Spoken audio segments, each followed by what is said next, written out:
जय जगत गुरु, जय भारत। सत्साई भाई और बहनों, दया परमपिता परमेश्वर सतगुरु रामपाल जी परमेश्वर जी की, जिनके शुभ आशीर्वाद से आप और हम सभी सत्सेवक भाई बहन एक बार फिर से साध संगति के लिए Facebook page Pawan Das is live पर एक दूसरे के साथ रूबरू हैं। भाई और बहनों, बचपन में हम इतिहास पढ़ा करते थे। स्कूल में हमें इतिहास पढ़ाया जाता था और उस समय हम ये सोचा करते थे कि ये इतिहास आगे चल के हमारे क्या काम आएगा। दुनिया तो विज्ञान पढ़कर डॉक्टर बन गई, मैथ को पढ़कर सीए बन गए, कोई इंजीनियर बन गया, और हम लोगों को ये हिस्ट्री पढ़ाई जा रही है जिसमें अकबर ने वो युद्ध किया, महाराणा प्रताप ने वो युद्ध किया, उस राजा ने ये किया, उस राजा ने वो किया। तो अक्सर हम सोचा करते थे कि ये हिस्ट्री हमारे जीवन में क्या काम आएगी। लेकिन वर्षों बाद आज पता चल रहा है कि वो हिस्ट्री भी जीवन में काम आती है। वो इतिहास, वो हिस्ट्री हमें एक शिक्षा देती है कि जो गलती आज से पहले आपके बड़े बुजुर्गों ने की, बड़े बड़े महापुरुषों ने की, वो गलतियां वर्तमान में हम लोग अपने जीवन में ना दोहराएं। और यदि वैसी ही कोई परिस्थितियां हमारे सामने आके खड़ी हो रही हैं तो हमने उन परिस्थितियों का इतिहास से शिक्षा लेते हुए कैसे सामना करना है, कैसे हमने उन परिस्थितियों से लड़ना है, संघर्ष करना है, समाधान निकालना है। तो इतिहास भी जीवन में काम आता है। ठीक इसी प्रकार वर्तमान में आप और हम जितने भी परम पूज्य परमेश्वर सतगुरु रामपाल जी भगवान के भगत हैं, उनके शिष्य हैं, और सन 2014 बरवाला कांड के बाद से लाखों करोड़ों की संख्या में हम सभी भक्तों की ये परीक्षा चल रही है। हिसार की छोटी जेल में बैठ के सर्व सृष्टि को रचने वाला वो परमात्मा लीला करते हुए, क्योंकि उससे बड़ा कोई लीलाधर नहीं है, उसकी लीला को समझ पाना आम व्यक्ति के बस की बात नहीं है, ब्रह्मा विष्णु महेश के बस की बात नहीं है। स्वयं 21 ब्रह्मांड का स्वामी ज्योति निरंजन काल भी उस परमेश्वर की इस अद्भुत लीला को समझ नहीं पा रहा है। उसको भी यकीन नहीं हो पा रहा कि ये असल में वही परमात्मा हो सकता है जो सतलोक का राजा है, वो भी धोखे में है। फिर भला आम प्राणी कैसे समझ सकते हैं? इस काल के न्यूना जचरी के कब परमात्मा भी आते हैं यहाँ पे, यू पहचान ना पाता उसको। तो अगर इसने नो पता लग जा भगवान आ रहे हैं, जिसका कलजा पाट जा, हार्ट अटैक हो जा। इसलिए परमात्मा एक सिंपल रूप में ऐसे रहते हैं, किसी का भी ना जस दे भगवान होंगे, इस रूप में वो प्रभु आ जाते हैं। इसलिए परमेश्वर ने अपनी एक वाणी में कहा है कि सब सुमरे अपने अनुमाना तो गति लखी न जाए। यानी उस परमेश्वर के बारे में यदि सभी लोग अपने अपने हिसाब से जानने का प्रयास करेंगे तो उसकी गति को, उसके विषय में आप जान नहीं पाओगे। और कहे कबीर कृपा कर जन पर ज्यों की त्यों समझाई। जिस पर उस गुरुदेव भगवान की, उस कबीर साहिब की कृपा होगी, रजा होगी, उन्हीं आत्माओं को वो परमात्मा अपनी स्थिति के बारे में साफ साफ समझाएगा। तो वर्तमान में उस कबीर परमेश्वर सतगुरु रामपाल जी भगवान की वो रजा, वो दया, वो मेहर, वो कृपा, उनके लाखों करोड़ों की संगत में से हम चंद सत्सेवकों के ऊपर हुई है।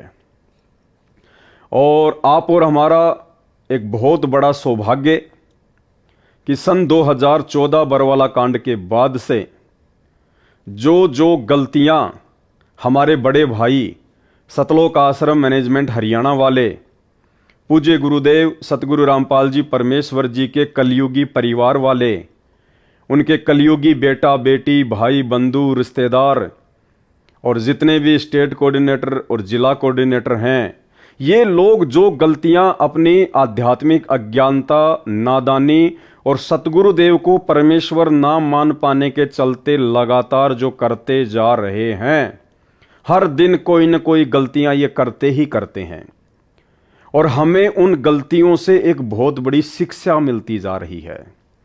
ये आप और हमारा सौभाग्य है बहुत बड़ा कि हम उन लोगों की गलतियों से कुछ समझ पा रहे हैं, हमें नित नई शिक्षाएं मिल रही हैं। सतलोक आश्रम मैनेजमेंट हरियाणा से जुड़ी हुई संगत जितना गलतियां कर करके नीचे गिरती जा रही है भक्ति मार्ग में, उनकी गलतियों से शिक्षा लेकर सतगुरु रामपाल जी परमेश्वर हम आत्माओं को उतना ही ऊपर उठा रहे हैं। हाल ही वर्तमान में सतलोक आश्रम मैनेजमेंट हरियाणा ने ऐसी ही एक गलती की है जिसको आपने सोशल मीडिया पर देखा होगा, और जो ट्विटर है वर्तमान में जिसका नाम एक्स हो गया है, उसके ऊपर आज से 2 दिन पहले इन्होंने एक प्रचार प्रसार किया और प्रचार प्रसार इन्होंने भारत देश के जितने भी न्यूज़ चैनल हैं, टीवी चैनल हैं, उन चैनलों के खिलाफ लाखों की संगत को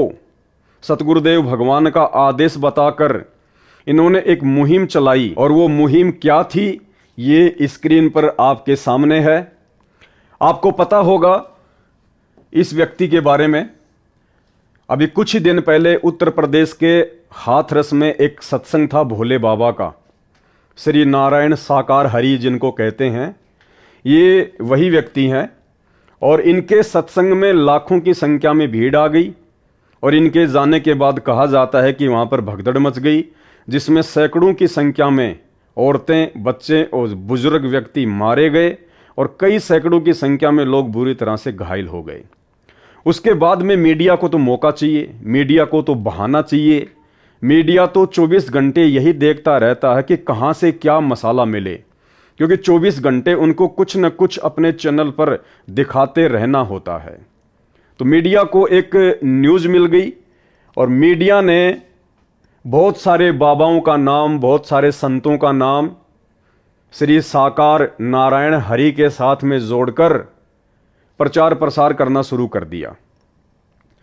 और उन्हीं बाबाओं में ये जितने भी बाबा आपको दिखाई दे रहे हैं, इन सभी बाबाओं के साथ में भारत देश के मीडिया ने, न्यूज़ चैनल वालों ने परम पूज्य परमेश्वर सतगुरु रामपाल जी भगवान का भी नाम शामिल कर दिया।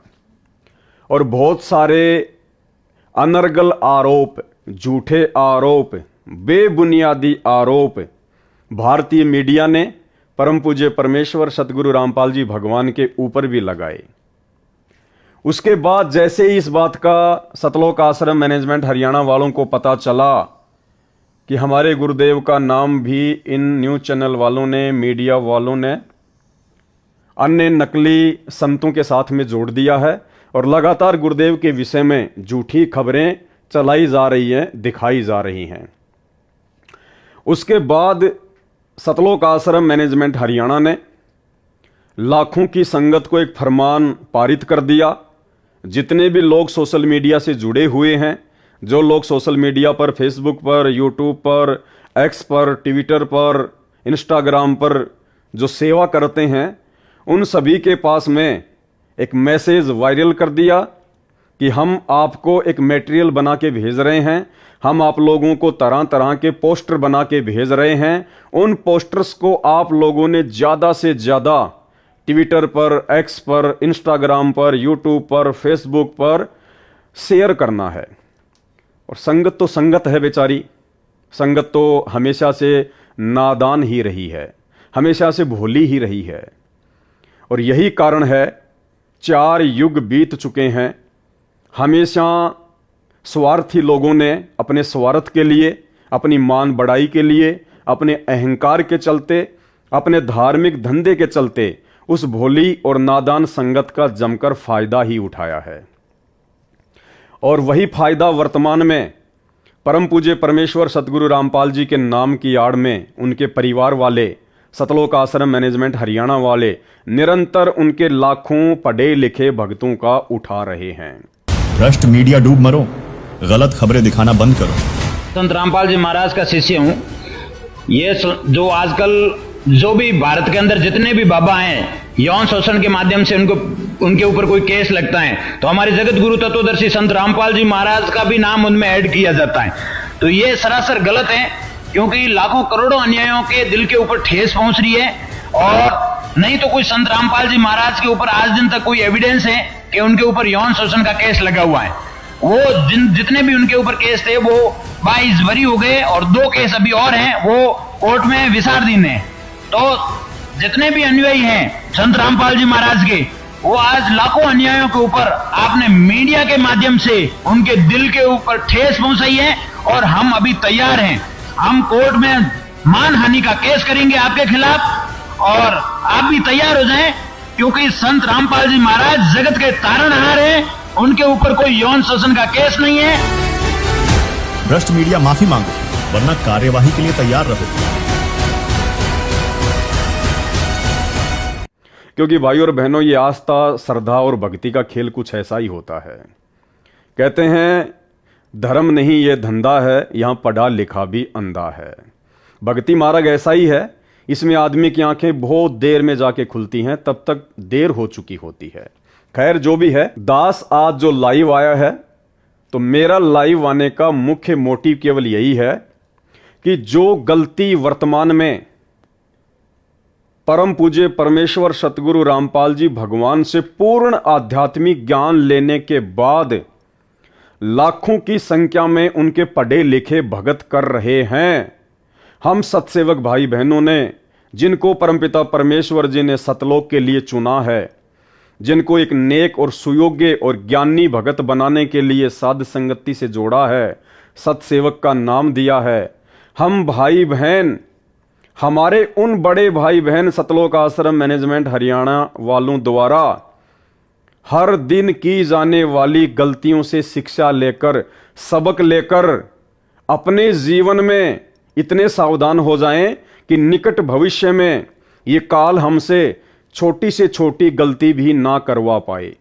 हमसे गुरुदेव भगवान की छोटी से छोटी मर्यादा भी ना टूटे, और हम इतने दृढ़ हो जाएं, हम इतने ज्ञानी हो जाएं कि परमेश्वर हमसे इतने प्रसन्न हो, गुरुदेव हमसे इतने प्रसन्न हो कि परमेश्वर हमारी सतलोक के लिए टिकट पक्की कर दें इसी जन्म में। तो इन लोगों ने मुख्य गलती क्या की है?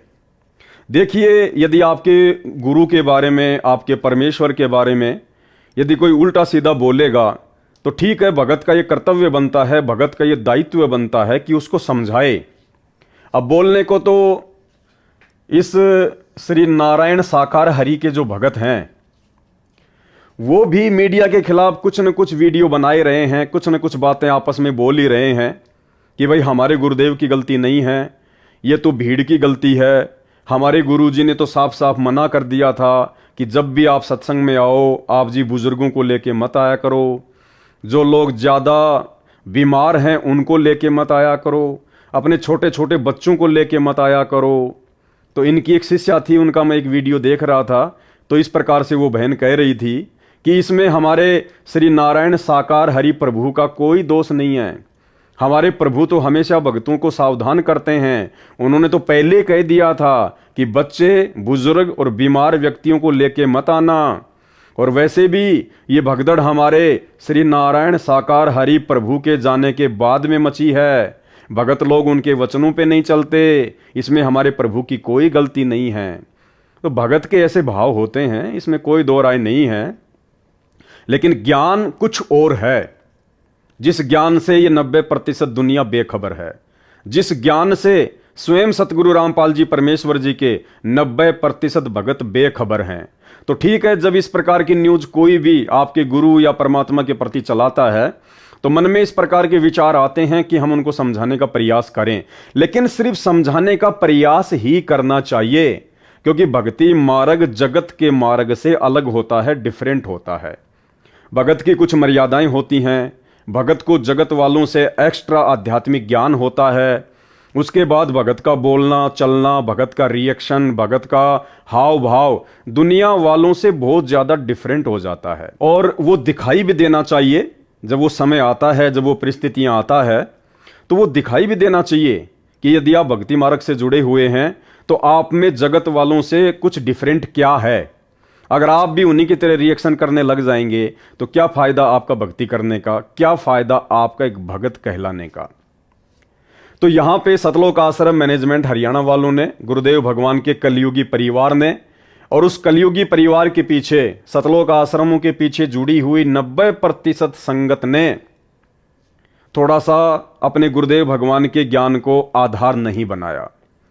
और इन्होंने गलती क्या कर दी, जोश में होश खोकर अपने गुरुदेव के ज्ञान को आधार ना बनाकर इन्होंने सबसे बड़ी गलती यह कर दी कि माफी मांगो।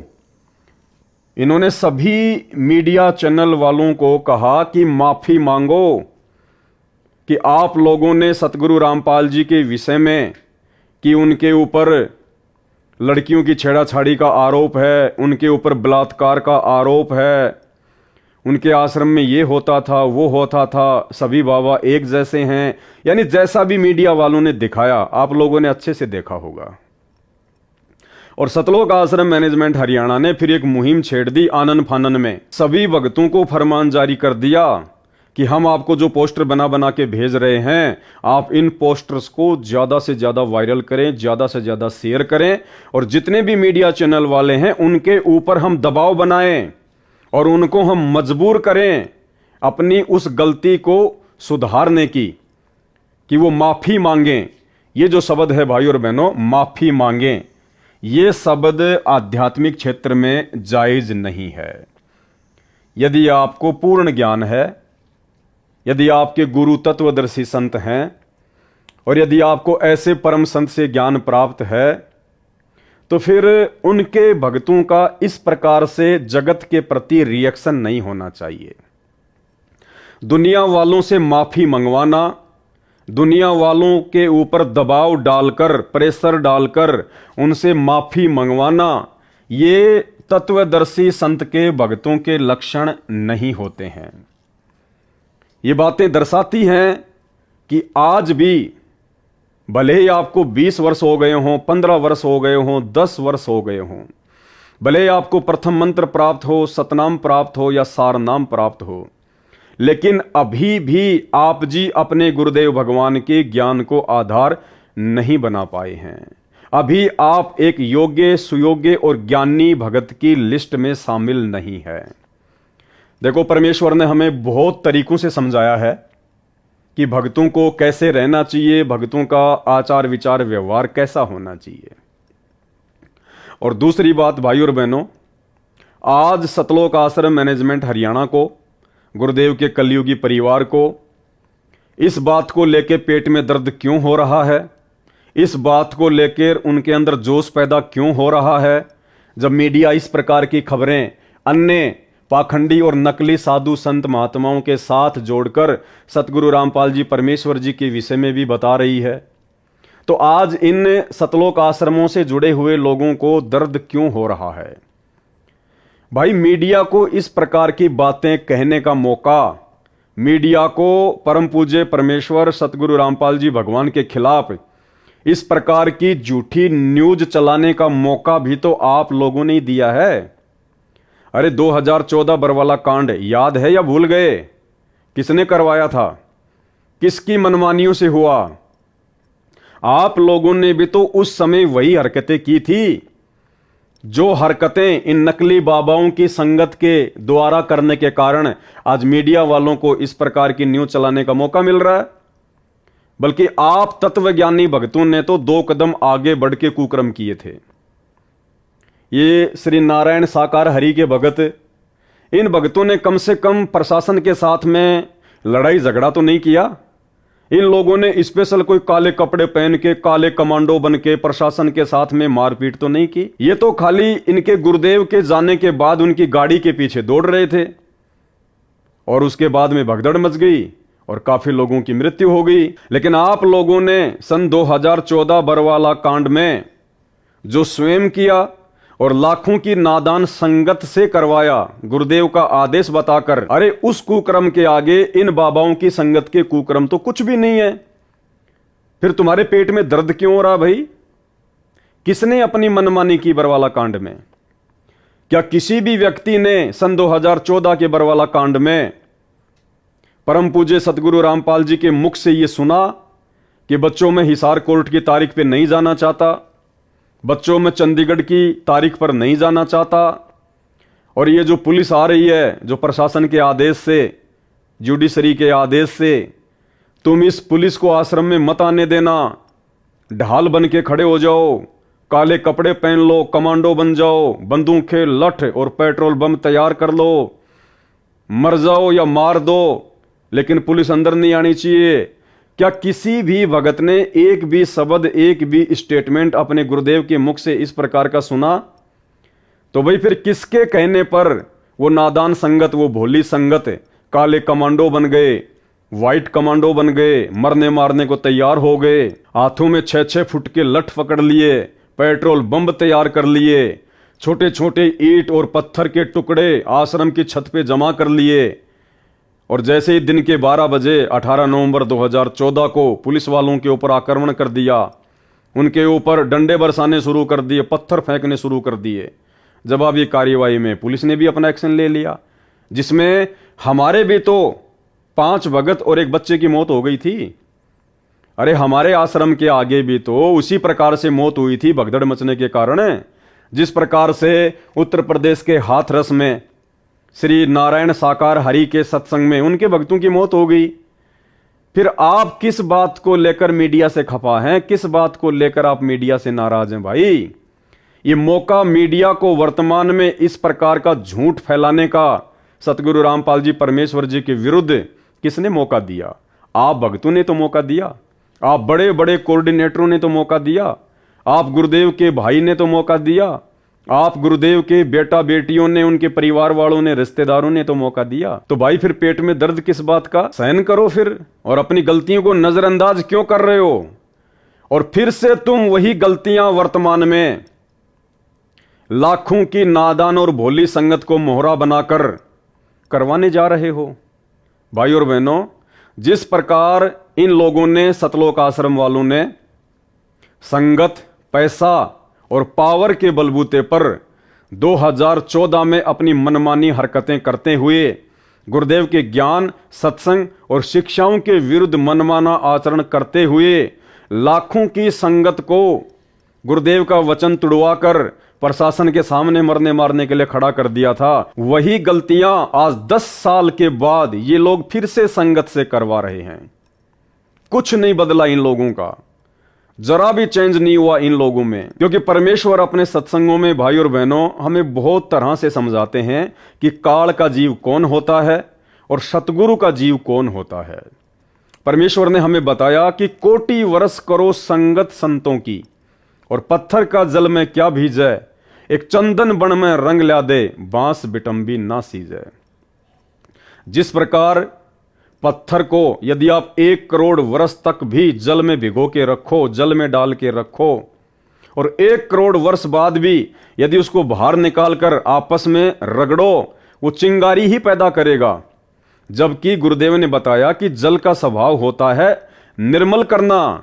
पानी तो हर चीज को मुलायम कर देता है, नॉर्मल कर देता है, निर्मल कर देता है, लेकिन पत्थर के ऊपर उस जल का भी कोई असर नहीं होता।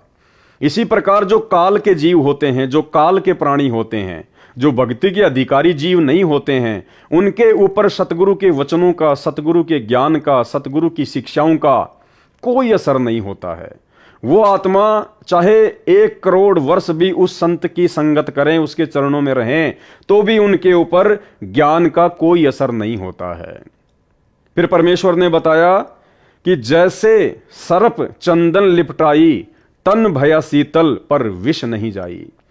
जैसे सांप होता है, चंदन के जो जंगल होते हैं वहां पे सांप पाए जाते हैं ज्यादा, क्योंकि चंदन का पेड़ जो होता है वो ठंड देता है, ठंडक होती है उसमें।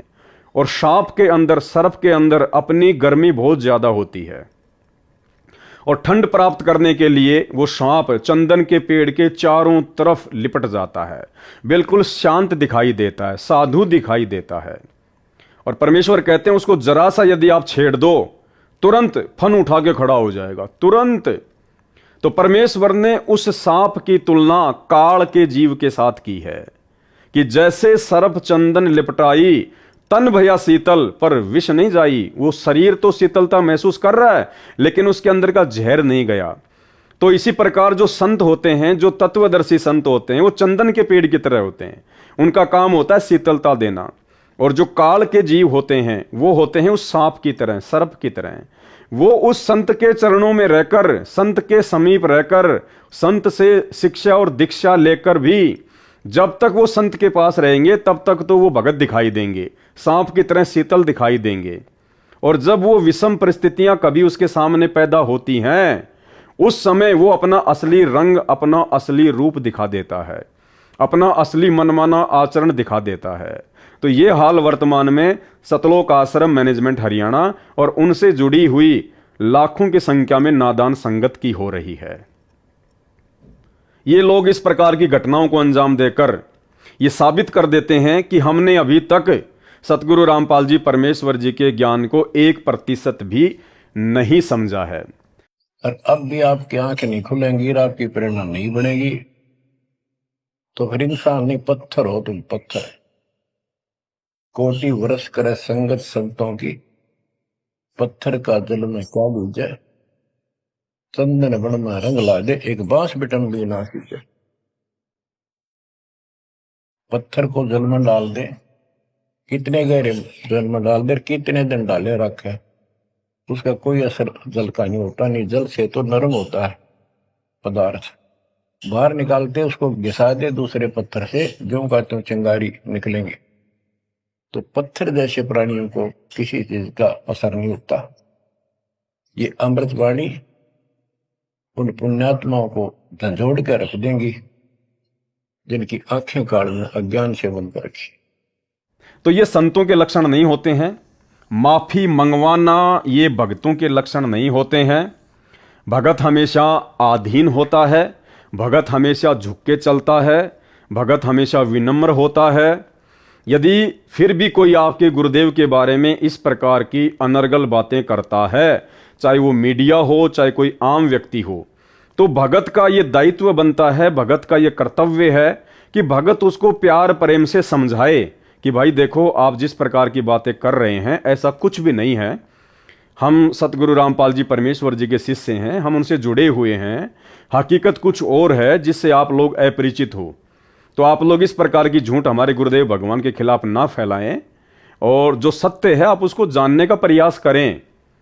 उसके बाद भी यदि वो लोग आपकी बातों को नहीं मानते हैं तो भी परमेश्वर हमें यही शिक्षा देते हैं कि आपने फिर उसके साथ में जोर जबरदस्ती नहीं करनी है, आपने उसके ऊपर किसी प्रकार का कोई प्रेशर नहीं डालना है। लेकिन यहां पे आप देखेंगे साफ साफ सतगुरु रामपाल जी परमेश्वर जी की मर्यादाओं के खिलाफ, गुरुदेव भगवान की मर्यादाओं के खिलाफ सभी न्यूज चैनलों के प्रति सोशल मीडिया पर जमकर इस प्रकार के पोस्टर लाखों की संगत से वायरल करवाए गए हैं और समाज में यह संदेश दे दिया गया है सतलोक आश्रम मैनेजमेंट हरियाणा के द्वारा कि भैया हमसे बच के रहना, हम कोई भगत वगत नहीं है, हम कोई ज्ञानी वानी नहीं है। ध्यान रखना, यदि हमारे गुरुजी के खिलाफ कुछ भी बोल दिया तो तुम्हारी खैर नहीं है। अगर सीधी उंगली से घी नहीं निकलेगा तो हम टेढ़ी उंगली करना भी जानते हैं। यानी इनमें भगत और भक्ति का कोई लक्षण नहीं है। गुरुदेव ने बताया कि जिस प्रकार बरसात के समय में छोटे मोटे नदी नाले जमकर ओवरफ्लो होकर बहते हैं, जमकर, लेकिन वास्तव में नदी तो उसे कहा जाएगा, सरिता तो उसे कहा जाएगा जो बरसात के सीजन के बावजूद जब जेठ का महीना आता है, गर्मी का महीना आता है, जिस समय हर जगह पानी सूख जाता है, उस समय यदि उस नदी में, उस नाले में लगातार पानी बह रहा है तो वास्तव में वो नदी है। वो बरसाती नदी नहीं है, वो वास्तव में नदी है जिसमें 12 महीने पानी बहता रहता है। ठीक इसी प्रकार गुरुदेव कहते हैं कि भक्ति भाव भादो नदी सबे चले गहराए और सरिता सोई जानिए जो जेठ मास ठहराए। उस नदी की तुलना परमेश्वर ने एक भगत के साथ में की है कि भगत वो होता है जो हर स्थिति में, हर परिस्थिति में विनम्र बन के रहता है, साधु भाव में रहता है, आधीनता में रहता है। चाहे उसके ऊपर कितना ही कोई प्रेशर आए, चाहे लोग कितना ही उसको जोश दिलाएं, चाहे लोग कितना ही उसके विषय में गलत कहें या उसके गुरु के विषय में कुछ जो है वो गलत कहें, या उस भगत का जो है कुछ बुरा करना चाहें, ऐसी परिस्थिति में भी यदि वो व्यक्ति शांत है, अपने गुरुदेव को ज्ञान को आधार बनाकर चलता है कि कहने दे, इनके कहने से क्या होगा, हमें पता है कि हम क्या हैं और हमारे गुरुदेव भगवान क्या हैं, इन लोगों के भोंकने से क्या होगा, ऐसे ही भोंक भोंक के रह जाएंगे। जैसे कुत्ता अपनी खुद की परछाई शीशे में देखकर भोंक भोंक कर परेशान हो जाता है, तो इसी प्रकार ये नादान दुनिया वाले, आध्यात्मिक ज्ञान से अपरिचित लोग, सतगुरु की भक्ति से अपरिचित लोग इसी प्रकार से भोंक भोंक के रह जाएंगे। हम सही, हमारे गुरुदेव भगवान सही, कोई दाग नहीं है किसी प्रकार का। तो मीडिया के भोंकने से, दुनिया वालों के भोंकने से ना तो हमारे ऊपर कोई फर्क पड़ेगा, ना हमारे गुरुदेव भगवान के ऊपर कोई फर्क पड़ेगा। और उन बातों को हमने हल्के में मजाक में टाल देना चाहिए, उसको कहते हैं भगत। और जो व्यक्ति उन बातों को अपने दिल पे ले ले, अपने अंदर जोश पैदा कर ले, दूसरे के प्रति राग द्वेष ईर्ष्या और नफरत पैदा कर ले, जिस प्रकार से सतलोक आश्रम मैनेजमेंट हरियाणा वालों के द्वारा ये इस प्रकार की न्यूज वगैरह को देखकर सभी मीडिया चैनल वालों से माफी मंगवाने के लिए दबाव डाल रहे हैं, उनको प्रेशराइज कर रहे हैं, संगत को इस कुक्रम में लगा दिया, संगत का अनमोल समय और संवासें बर्बाद करवाने में सोशल मीडिया पर लग गए। तो भाई ये सतगुरु के भक्तों के लक्षण नहीं हैं। तो भाई और बहनों, हम जितने भी साथ संगति से जुड़े हुए सत्सेवक भाई बहन हैं, हम भाई बहनों ने इन बातों पर विचार करना है। ये दास कोई ऐसे लाइव नहीं आता है फालतू में, टाइम पास के लिए नहीं आता, कोई पब्लिसिटी या पैसे कमाने के लिए मैं लाइव नहीं आता हूं। गुरुदेव भगवान जब दास को प्रेरणा करते हैं, ऐसा कोई टॉपिक जब मेरे सामने आता है, तब दास लाइव आता है।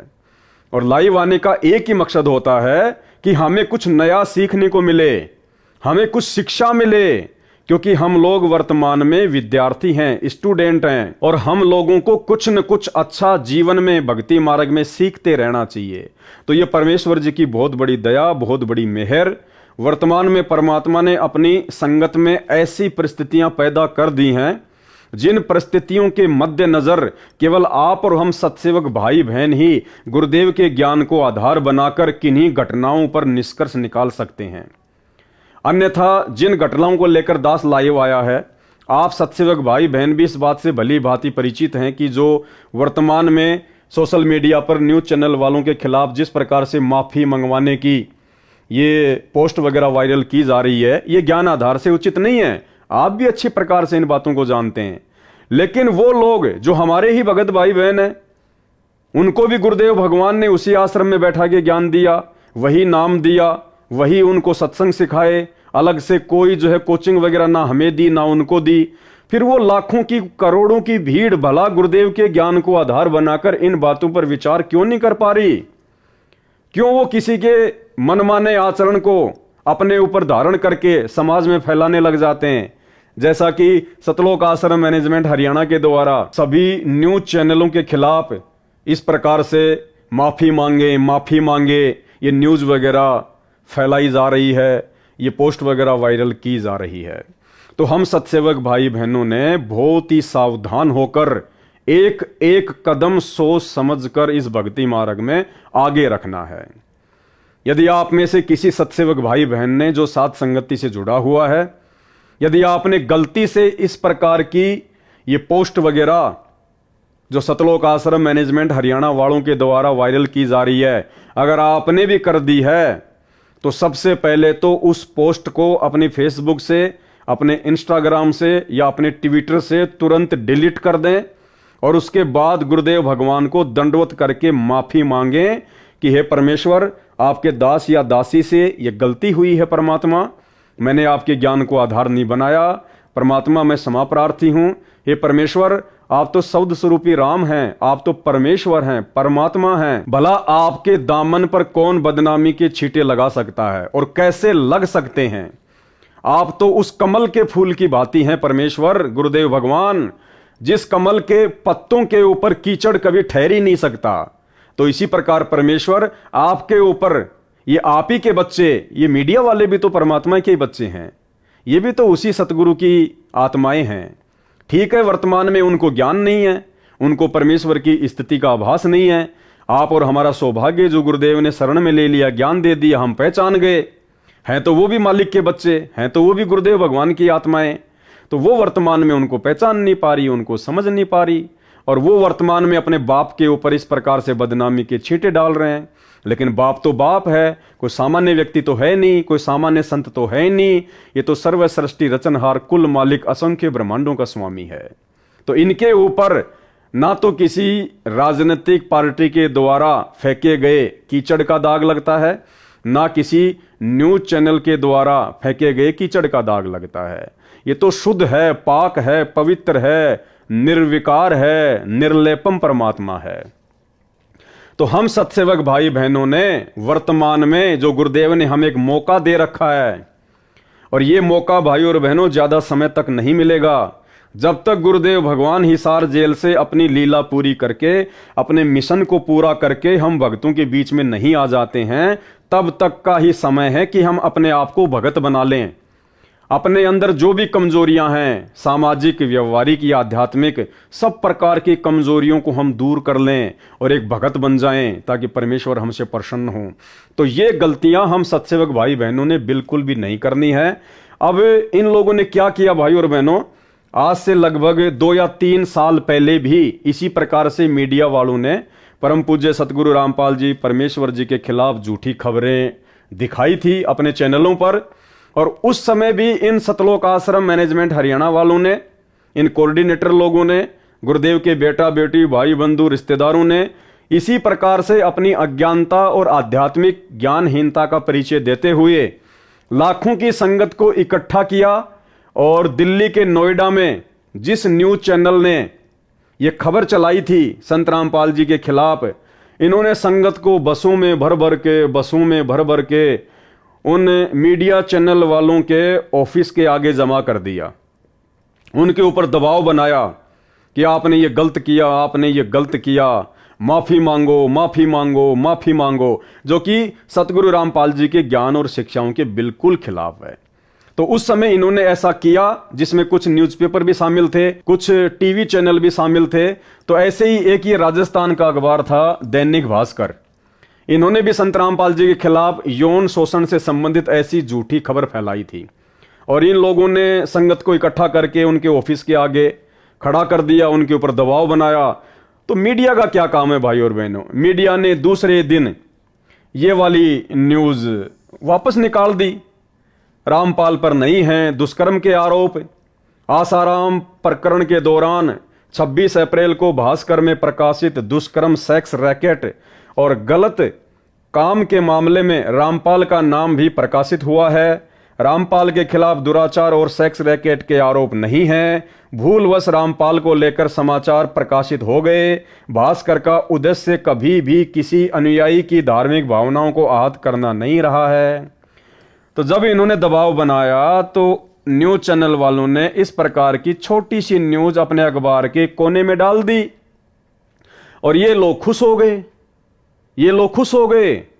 हाँ, कि अब हमारे गुरुजी बिल्कुल पाक साफ हैं, अब हमारे गुरुजी के ऊपर ऐसा कोई आरोप नहीं है। अब हमें विश्वास हो गया कि हमारे गुरुजी कभी ऐसा गलत काम नहीं कर सकते। बताइए, जब तक मीडिया ने अपनी गलती नहीं मांगी तब तक तो इन सतलोक आश्रम से जुड़े हुए भक्तों को यह लग रहा था कि हमारे गुरुजी गलत हैं, हमारे गुरुजी ने गलत काम किए होंगे, तभी तो मीडिया में आया।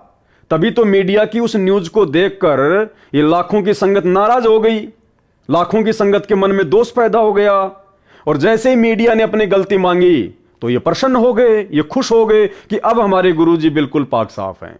तो भाइयों और बहनों, ये नादानी है, इन नादानियों से हमने बाहर निकलना पड़ेगा, अन्यथा ये मौका, ये समय हाथ से निकल जाने के बाद हमें दोबारा नहीं मिलेगा। सतगुरु रामपाल जी परमेश्वर जी ने खुद को हम भक्तों से दूर करके शारीरिक तौर पर ये वर्तमान का जो समय हमें दिया है ना, ये हम भक्तों को स्वयं उनके ज्ञान को आधार बनाकर चिंतन मनन करने के लिए दिया है, सोचने और समझने के लिए दिया है, गुरुदेव के ज्ञान का निष्कर्ष निकालकर अपने जीवन में लागू करने के लिए दिया है।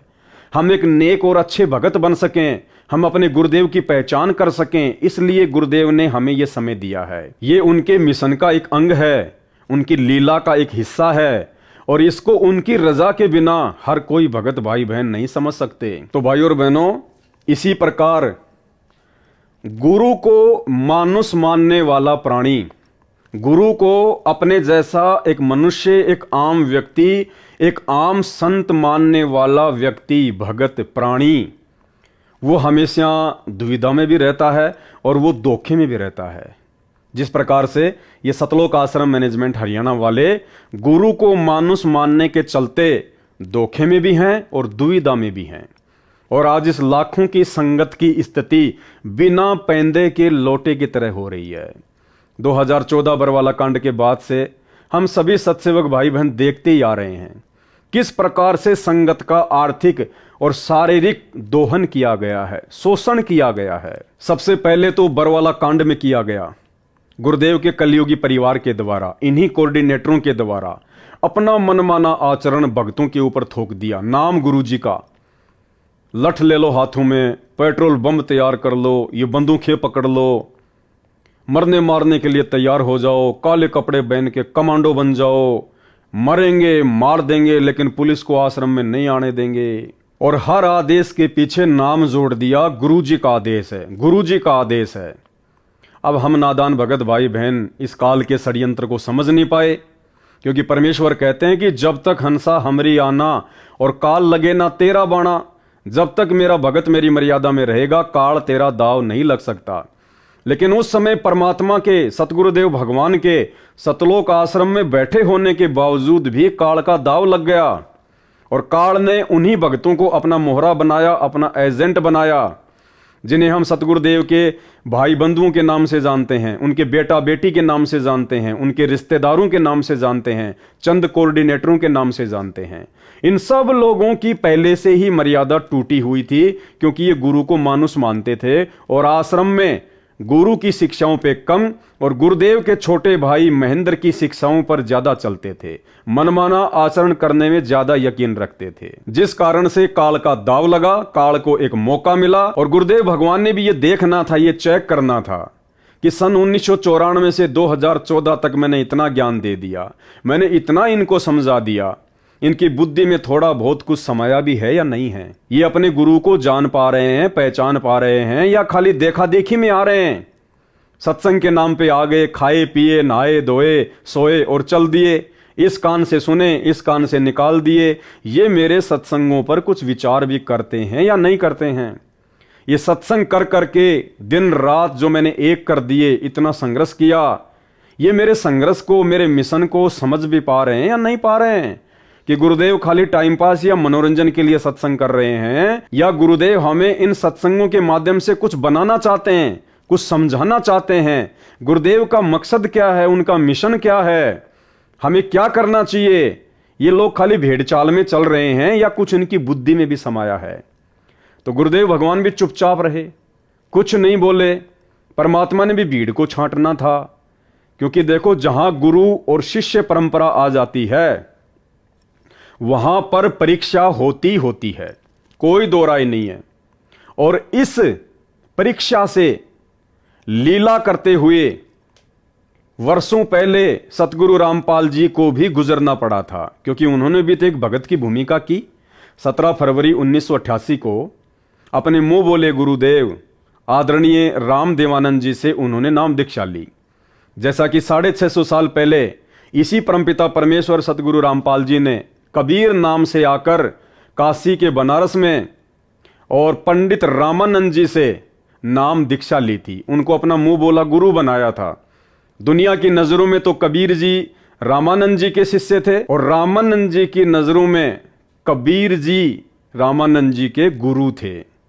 तो ठीक वही लीला भाई और बहनों, क्योंकि परमात्मा तो वही है, साहिब तो वही है, वही कबीर परमात्मा वर्तमान में है, सतगुरु रामपाल जी के रूप में है। तो जाहिर सी बात है लीलाएं भी वही होनी है, क्योंकि जगत गुरु कौन होता है? जगत गुरु उसे कहते हैं जो पूरे जगत को ज्ञान दे, जिसके समान ज्ञान पूरे जगत में किसी को ना हो, उसको कहते हैं जगत गुरु। और यदि किसी को लगता है कि संत रामपाल जी ने तो 17 फरवरी 1988 को और आदरणीय राम देवानंद जी महाराज जी से नाम उपदेश लेकर उनसे ज्ञान ग्रहण किया है, और उसके बाद 1994 से वो नाम दीक्षा देने लग गए, उसके बाद उनके भगत उनको जगत गुरु कहने लग गए, तो भाई जगत गुरुओं के लक्षण ये नहीं होते हैं। जगत गुरु किसी गुरु से नाम लेकर या शिक्षा लेकर आगे शिक्षा नहीं देता।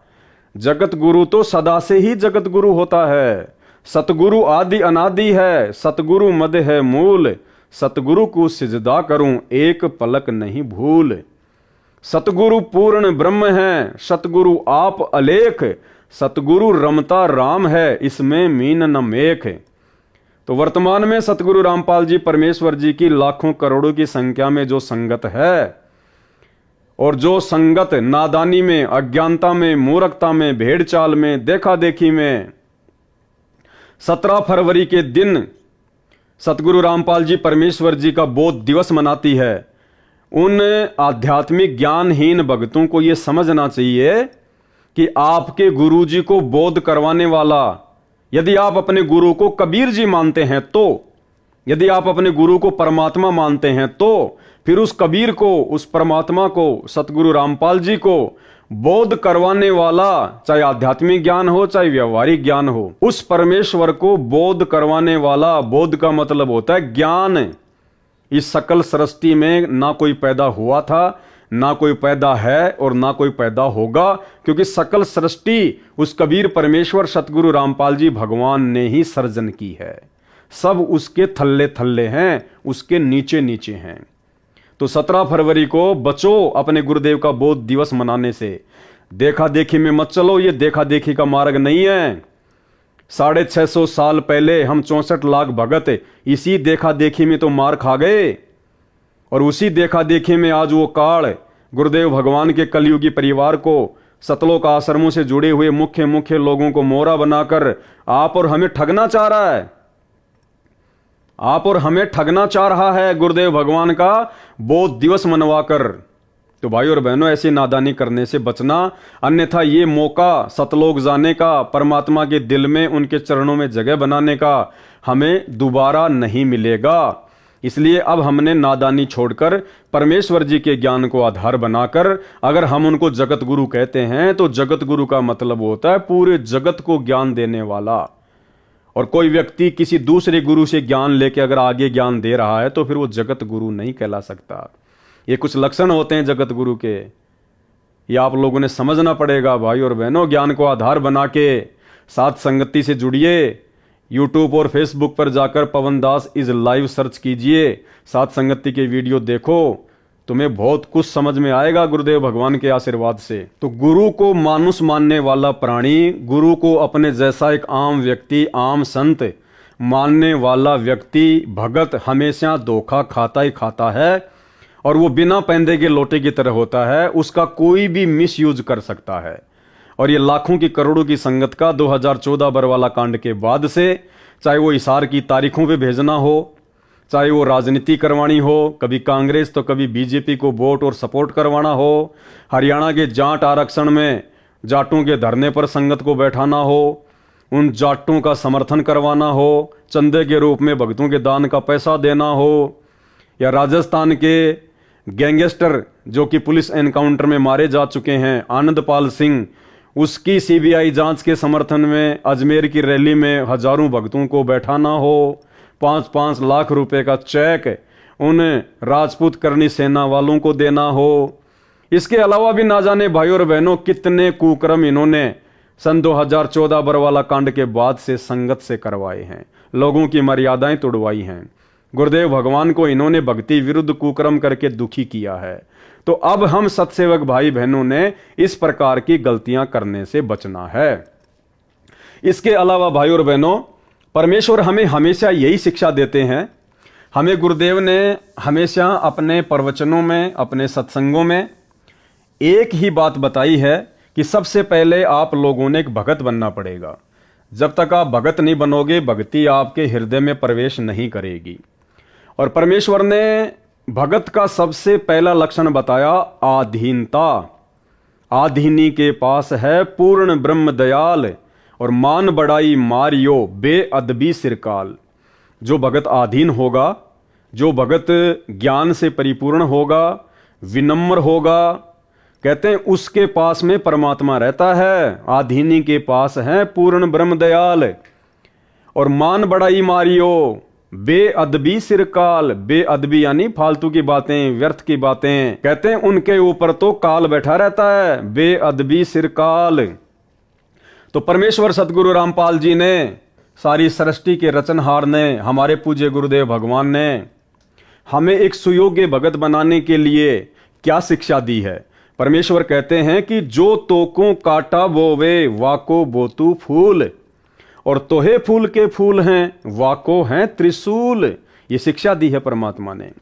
पुण्यात्मा, दुष्ट लोगों का काम तो उनका स्वभाव ही होता है दुष्ट कर्म करने का, और साधु संतों का काम होता है स्वभाव जो उनका होता है परमार्थ ही करने का।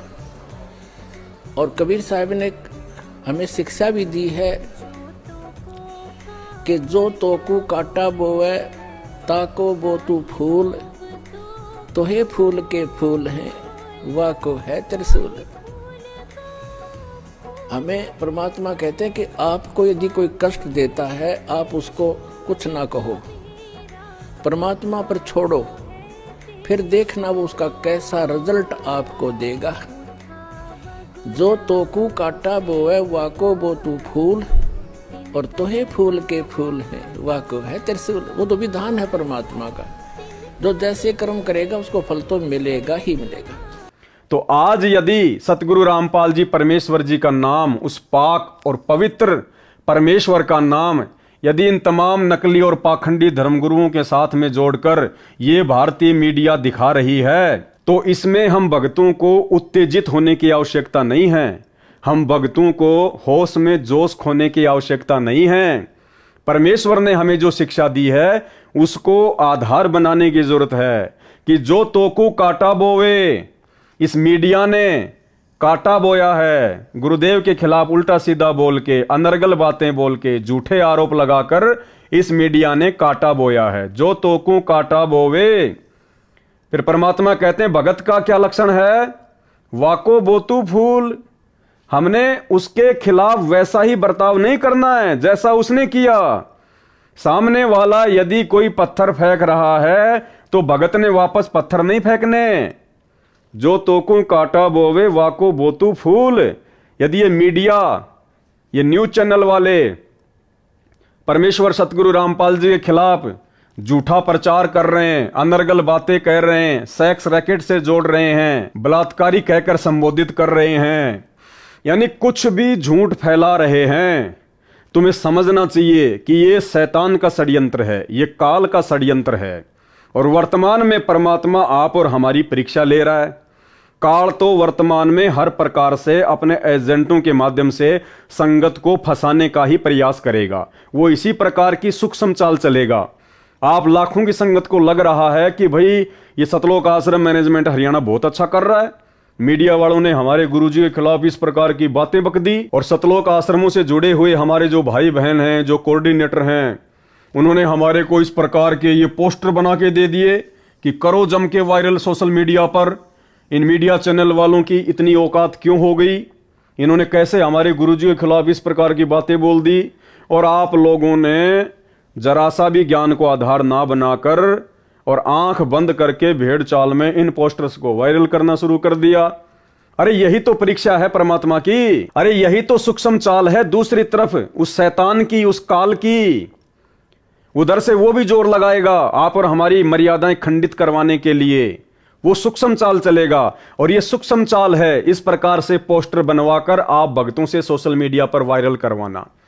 और दूसरी तरफ वो सतगुरु रामपाल जी भगवान जो हिसार की छोटी जेल में बैठकर आप और हम भगत भाई बहन जो इस 21 ब्रह्मांड रूपी शैतान की बड़ी जेल में बैठे हुए हैं, वो परमेश्वर 28 वर्षों से अनमोल तत्व ज्ञान देकर काल की सूक्ष्म चाल से ही हमारी परीक्षा लेगा। परमेश्वर उसको मना नहीं करेगा, उसको रोकेगा टोकेगा नहीं। काल इस समय स्वतंत्र है, ये परीक्षा का समय है। वो भक्तों को अच्छे से तोड़ेगा, डराएगा, धमकाएगा, गुमराह करेगा, साम दाम दंड भेद या घटिया से घटिया नीति अपने एजेंटों के माध्यम से लागू करवाएगा। आप और हम सबको अच्छे से पता है वो स्वयं तो आता नहीं है, स्वयं तो वो प्रकट होता नहीं है, उसने कसम खा रखी है। तो वो कैसे प्रकट होता है, वो कैसे अपनी सूक्ष्म चाल चलेगा, वो कैसे भक्तों की मर्यादा तोड़वाएगा। वो उन लोगों को मोहरा बनाएगा जिन भगतों की मर्यादाएं टूटी हुई हैं, जो भगत गुरु को परमात्मा नहीं मानते हैं। उन लोगों के मार्फत, जिन लोगों के ऊपर लाखों की करोड़ों की संगत आंख बंद करके विश्वास करती है, जैसे आपके कोऑर्डिनेटर गुरुदेव के कलयुगी बेटा बेटी भाई बंधु रिश्तेदार, जिन लोगों पर संगत आध्यात्मिक अज्ञानता के चलते गुरुदेव के ज्ञान को आधार ना बनाकर आंख बंद करके विश्वास करती है, उन्हीं लोगों को मोहरा बनाएगा वो काल। और पिछले 10 वर्षों से बरवाला कांड के बाद उन्हीं लोगों को काल ने लगातार मोहरा बनवाकर भक्तों की मर्यादाएं खंडित करवाई हैं। तो ये आप और हमारी परीक्षा चल रही है। उधर से काल का दबाव है, इधर से परमात्मा ये चेक करना चाह रहा है कि इन घटनाओं के माध्यम से मेरे भगत कुछ विचार भी करते हैं या खाली लातों की भूति बने हुए हैं, या खाली भेड़ चाल में चल रहे हैं, जैसा उनको कह दिया जाए वैसा ही वो करने लग जाते हैं। तो ये परीक्षा है परमेश्वर की तरफ से।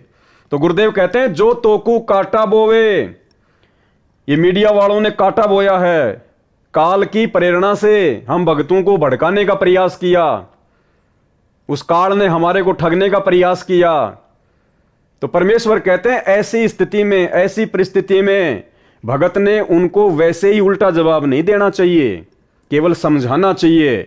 और जिस प्रकार से शब्द यूज किए गए हैं सतलोक आश्रम मैनेजमेंट हरियाणा वालों द्वारा कि माफी मांगे, ये शब्द आध्यात्मिक डिक्शनरी में एक भगत के शब्दकोश में नहीं होते हैं। अरे भगत अगर गलत नहीं है और भगत के ऊपर यदि कोई झूठा आरोप लगाता है और फिर कहता कि माफी मांग, तो भगत का तो काम है माफी मांग ले कि भाई ठीक है भाई तू खुश रह, ले भाई कोई बात नहीं, ले भाई हो गई गलती भाई माफ करियो। तो कहते हैं वो तो है भगत के लक्षण है। और एक भगत जिसको ज्ञान हो, सतगुरु का भगत हो, और वो दूसरों को कहे कि माफी मांग माफी मांग, तो भाई ये ज्ञान को नहीं, ये अहंकार को दर्शाता है, ये अज्ञानता को दर्शाता है, ये भगत की नादानी और मूर्खता को दर्शाता है, उसके ज्ञान को दर्शाता है। भगत कभी माफी मंगवाता नहीं है, भगत तो माफी मांगता है। तो ये परीक्षा थी कि जो तोकू काटा बोवे वाको बोतू फूल, और तोहे फूल के फूल हैं वाको हैं त्रिशूल। फिर देखना आने वाले समय में जो हमारे विरोधी हैं, जो हमारे विरुद्ध कुप्रचार कर रहे हैं, उनके साथ में परमात्मा किस प्रकार से पेश आएगा, कैसे उनको उनके उन कुकर्मों का हिसाब किताब चुकाना पड़ेगा।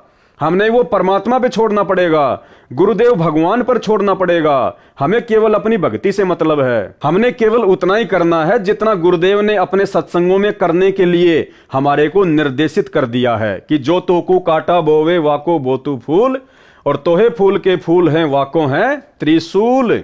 समय आने पर परमात्मा उसको उसके कुकर्मों की सजा ऑटोमेटिक दे देगा। राम किसी को मारे नहीं, मारे तो हत्यारा राम, अपने आप ही मर जाएंगे कर कर खोटे काम। हम भगत क्यों टेंशन लें, हम भगत क्यों सिर में दर्द करें, जब हमारा गुरु समर्थ है, हमारा गुरु सर्वशक्तिमान है, हमारा गुरु निर्विकार निर्विषम निर्लेपम है, कमल के पत्तों की तरह हैं, कमल के फूल की तरह हैं। इनके ऊपर कोई भी दाग, कोई भी कीचड़ लगे नहीं सकता, ठहर ही नहीं सकता। आप रोजाना नित्य नियम में पढ़ते हो, नित्य नियम का पाठ करते हो भक्ति बोध में, और उसमें परमेश्वर की क्या वाणी है, गरीब ऐसा सतगुरु हम मिल्या तेज पुंज की लोय। क्या पढ़ते हैं हम और किसके लिए पढ़ते हैं? अपने गुरुदेव भगवान के लिए पढ़ते हैं। सतगुरु रामपाल जी परमेश्वर जी के लिए बोलते हैं वाणियां नित्य नियम में। क्या बोलते हैं कि गरीब ऐसा सतगुरु हम मिल्या तेज पुंज की लोय। हम भगत कहते हैं कि हमारे को ऐसे गुरुदेव मिले हैं, ऐसे सतगुरु मिले हैं जिनकी तेज पुंज की लोय अर्थात देह, शरीर, बॉडी, जिनका शरीर हाड़ मांस का नहीं है। आप और हमारी तरह नहीं है गुरु, आप और हमारी तरह कोई मानुष नहीं है, आम व्यक्ति नहीं है। गरीब ऐसा सतगुरु हम मिल्या सतगुरु रामपाल जी के रूप में, जिनकी तेज पुंज की लोय और तन मन अर्पूं शीस कूं होनी होय सू होय। तो ऐसे तेज पुंज के शरीर वाले, नूरी शरीर वाले परमात्मा के ऊपर भाई चाहे मीडिया कीचड़ उछाले, चाहे सरकार कीचड़ उछाले, चाहे आपका पड़ोसी कीचड़ उछाले, उछालने दो। हमें पता है कि हमारे गुरुदेव क्या हैं और हम किस मार्ग पर आगे चल रहे हैं। फिर मन में दर्द क्यों, मन में टेंशन क्यों, मन में परेशानी क्यों, पेट में दर्द क्यों, फिर ये माफी मंगवाने वाला घटिया कर्म क्यों? गुरु के वचनों के खिलाफ ये घटिया कुकर्म करने की आवश्यकता क्या पड़ गई आपको? क्या साबित करना चाहते हो आप जी? संत रामपाल जी के ज्ञान को लेकर, अब परमेश्वर ने हमें एक बात और बताई अपने सत्संगों में कि जिस प्रकार से कोई गोरी लड़की है और गोरी लड़की को यदि कोई कह दे कि एक काली, तो गुरुदेव ने बताया कि वो गोरी लड़की उस बात का बुरा नहीं मानती है। क्यों नहीं मानती है? क्योंकि उस गोरी लड़की को पता है कि तू काली नहीं है, तू गोरी है। और उस लड़की को इस बात का पता है कि सामने वाला व्यक्ति तुझे जो काली काली कह रहा है ना, इसके दो ही कारण हो सकते हैं। या तो उस व्यक्ति को इस बात का ज्ञान नहीं है, वो अज्ञानी है, या फिर उसने नशा कर रखा है जिस कारण से वो इस प्रकार की उठपटांग बातें कर रहा है। तो वो गोरी लड़की जिसको काली कहा जा रहा है, जो गोरी है, काली नहीं है, लेकिन उसके बावजूद भी वो लड़की नाराज नहीं होती है, क्योंकि उस लड़की को अपनी वास्तविक स्थिति का पता है कि मैं गोरी हूं या काली हूं। तो इसी प्रकार भाई और बहनों, जब हमें हमारे गुरुदेव भगवान की स्थिति का पता है कि ये तो पाक और पवित्र रब है, परमात्मा है, खुदा है, तेज पुंज की देह है, नूरी शरीर है, निर्विकार निर्विषम निर्लेपम परमात्मा है, इनको कोई दोष लग ही नहीं सकता, इनके ऊपर कोई कर्म लागू होता ही नहीं है। फिर इनको यदि कोई बलात्कारी कहता है, यदि इनके ऊपर कोई कीचड़ उछालता है, यदि गुरुदेव को नकली साधु संतों के साथ में ये भारतीय मीडिया जोड़ती है, और यदि हम भक्तों को इस बात का भली भांति ज्ञान है कि हमारे गुरुजी क्या हैं, तो भाई हमारे पेट में दर्द होना ही नहीं चाहिए, हमारे को परेशानी होनी नहीं चाहिए, हमारे को इस प्रकार से उत्तेजित होना ही नहीं चाहिए, हमारे को जोश में आकर होश खोना ही नहीं चाहिए। जबकि उस गोरी लड़की को तो आनंद सा आता है जब उसको कोई काली कहता है, वो तो हंसती है, मजाक में बात को टाल देती है।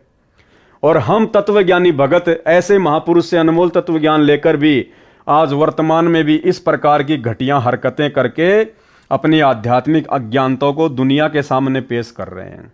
इसके अलावा गुरुदेव भगवान ने हमें एक वाणी के माध्यम से और समझाया है कि कहते को कहीं जान दे और गुरु की सीख तू ले, साकट और सवान को उल्ट जवाब ना दे। तो भारतीय मीडिया ने ये साकट वाला कुकर्म किया है। परम पूज्य सतगुरु रामपाल जी परमेश्वर जी को, जो कि पाक और पवित्र हैं, जिनके विषय में दुनिया अभी जानती नहीं है, पहचानती नहीं है, इन लोगों ने इन नकली और पाखंडी बाबाओं के साथ में परम पूज्य सतगुरु रामपाल जी परमेश्वर जी को जोड़कर जो साकट वाला कर्म किया है, जो कुत्ते वाला कर्म किया है।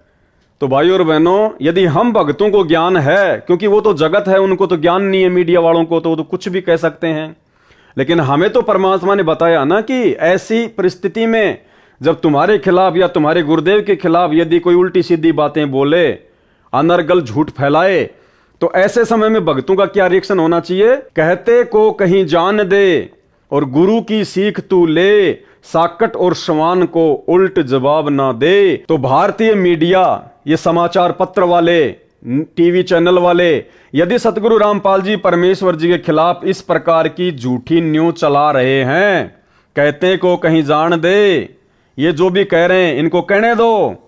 और हमारे लिए क्या आदेश है? गुरु की सीख तू ले। हमने गुरु जी की शिक्षा लेनी है, हमने गुरु जी के ज्ञान को आधार बनाना है कि साकट और सवान को उल्ट जवाब ना दे। फिर तुमने ये उल्टा जवाब क्यों दिया भाई इनको?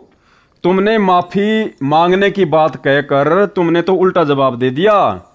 तुम तो अहंकार में आ गए, मान बढ़ाई में आ गए, जोश में होश खो दिया, उत्तेजित हो गए, काल की सूक्ष्म चाल में फंस गए, गुरुदेव के ज्ञान से कोसों दूर हटकर। तो भाई और बहनों, आप और हम सत्सेवकों का सौभाग्य है कि जो गलतियां सतलोक आश्रम मैनेजमेंट हरियाणा वाले लगातार करते जा रहे हैं, और गलतियां भाई और बहनों एक भगत से केवल उसी समय होंगी जब तक वो भगत अपने गुरुजी को परमात्मा नहीं मान लेगा। जिस दिन अपने गुरु के ज्ञान को आधार बनाकर आप अपने गुरु की पहचान कर लोगे, आप अपने गुरु को परमात्मा के रूप में स्वीकार कर लोगे हृदय से, खाली जुबान से भगवान भगवान कहने से बात नहीं बनती। ये जुबान से भगवान भगवान तो ये सतलोक आश्रम मैनेजमेंट हरियाणा वाले इन आश्रमों में सारा दिन चिल्लाते रहते हैं, सतगुरु रामपाल जी भगवान की जय, सतगुरु रामपाल जी भगवान की जय। परमात्मा जुबान से भगवान भगवान कहने से प्रसन्न नहीं होता, वो अंतर्यामी है, वो देखता है इसके हृदय में भगवान के रूप में उसका गुरु समाया है या नहीं समाया है। फॉर्मेलिटी नहीं चलती भक्ति मार्ग में। परमेश्वर अंतर्यामी है, गुरुदेव अंतर्यामी हैं, इनसे कुछ भी छुपा हुआ नहीं है। तो हमने हर प्रकार से परमेश्वर के ज्ञान को आधार बनाकर ही भक्ति मार्ग पर आगे बढ़ना है। और जिस प्रकार से ये मैनेजमेंट वाले भाई बहन जो गलतियां करते जा रहे हैं, आप और हमारा सौभाग्य है कि परमात्मा मुझ जैसे 2 कोटि के जीव को सद्बुद्धि देके आप भाई बहनों का इस प्रकार से वीडियो बनवाकर मार्गदर्शन करवाते जा रहे हैं, हमें निरंतर भक्ति मार्ग पर आगे बढ़ाते जा रहे हैं। हमारे अंदर दृढ़ता और विश्वास पैदा होता है कि वास्तव में साथ संगति से जोड़कर गुरुदेव भगवान ने हमारे ऊपर बहुत बड़ा उपकार किया, बहुत बड़ा रहम किया है। तो भाई और बहनों, अब आगे आपको दास परमपिता परमेश्वर सतगुरु रामपाल जी भगवान के आशीर्वाद से उनकी पुस्तक आध्यात्मिक ज्ञान गंगा के पेज नंबर 66 से आपको कुछ दिखाना चाहेगा, कुछ बताना चाहेगा। और उसके बाद में आप जितने भी भगत भाई बहन लाखों की संख्या में सतलोक आश्रम मैनेजमेंट हरियाणा के मनमाने आचरण का शिकार होकर सोशल मीडिया पर जिस प्रकार से इन पोस्टर्स को वायरल किया है, आप भाई बहन विचार करना, क्या वास्तव में इस प्रकार के पोस्टर सोशल मीडिया पर वायरल करना संत रामपाल जी के एक सच्चे भगत की पहचान हो सकती है? ये आपने खुद समझना पड़ेगा। और समझाने के लिए परमेश्वर जी के ज्ञान आधार से ये दास केवल आपको बता सकता है, आपको ये दिखा सकता है जो बातें यहां पे परमेश्वर जी के द्वारा इस पुस्तक में लिखी गई हैं। मानना ना मानना, स्वीकार करना ना करना, ये आप भगत भाई बहनों के अपने बुद्धि विवेक पर निर्भर करता है। तो भाई और बहनों, ये पुस्तक है परमपिता परमेश्वर सतगुरु रामपाल जी भगवान के द्वारा लिखित आध्यात्मिक ज्ञान गंगा। और आध्यात्मिक ज्ञान गंगा पुस्तक का ये पेज नंबर है 66।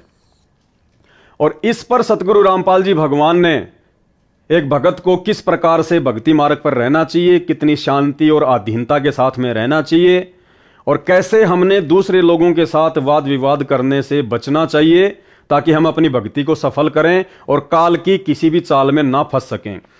तो उसके बाद आप जी खुद विचार करना कि जो कुकर्म, जो मनमाना आचरण मीडिया चैनल वालों के खिलाफ सतगुरु रामपाल जी परमेश्वर जी का नाम बताकर उन बड़े बड़े समझे जाने वाले भक्तों के द्वारा सतलोक आश्रम मैनेजमेंट हरियाणा के द्वारा आप लाखों की संगत से करवाया गया है, वो कहां तक उचित है और कहां तक अनुचित है।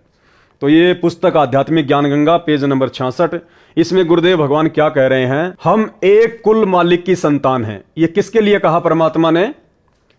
इस 21 ब्रह्मांड में जितने भी जीव हैं, चाहे वो पशु पक्षी हों या चाहे मानव शरीरधारी आप और हमारे जैसे स्त्री पुरुष हों, सबके लिए गुरुदेव क्या कह रहे हैं? हम एक कुल मालिक की संतान हैं। यानी वो मीडिया वाले भी परमात्मा की संतान हैं, गुरुदेव भगवान के ही बच्चे हैं।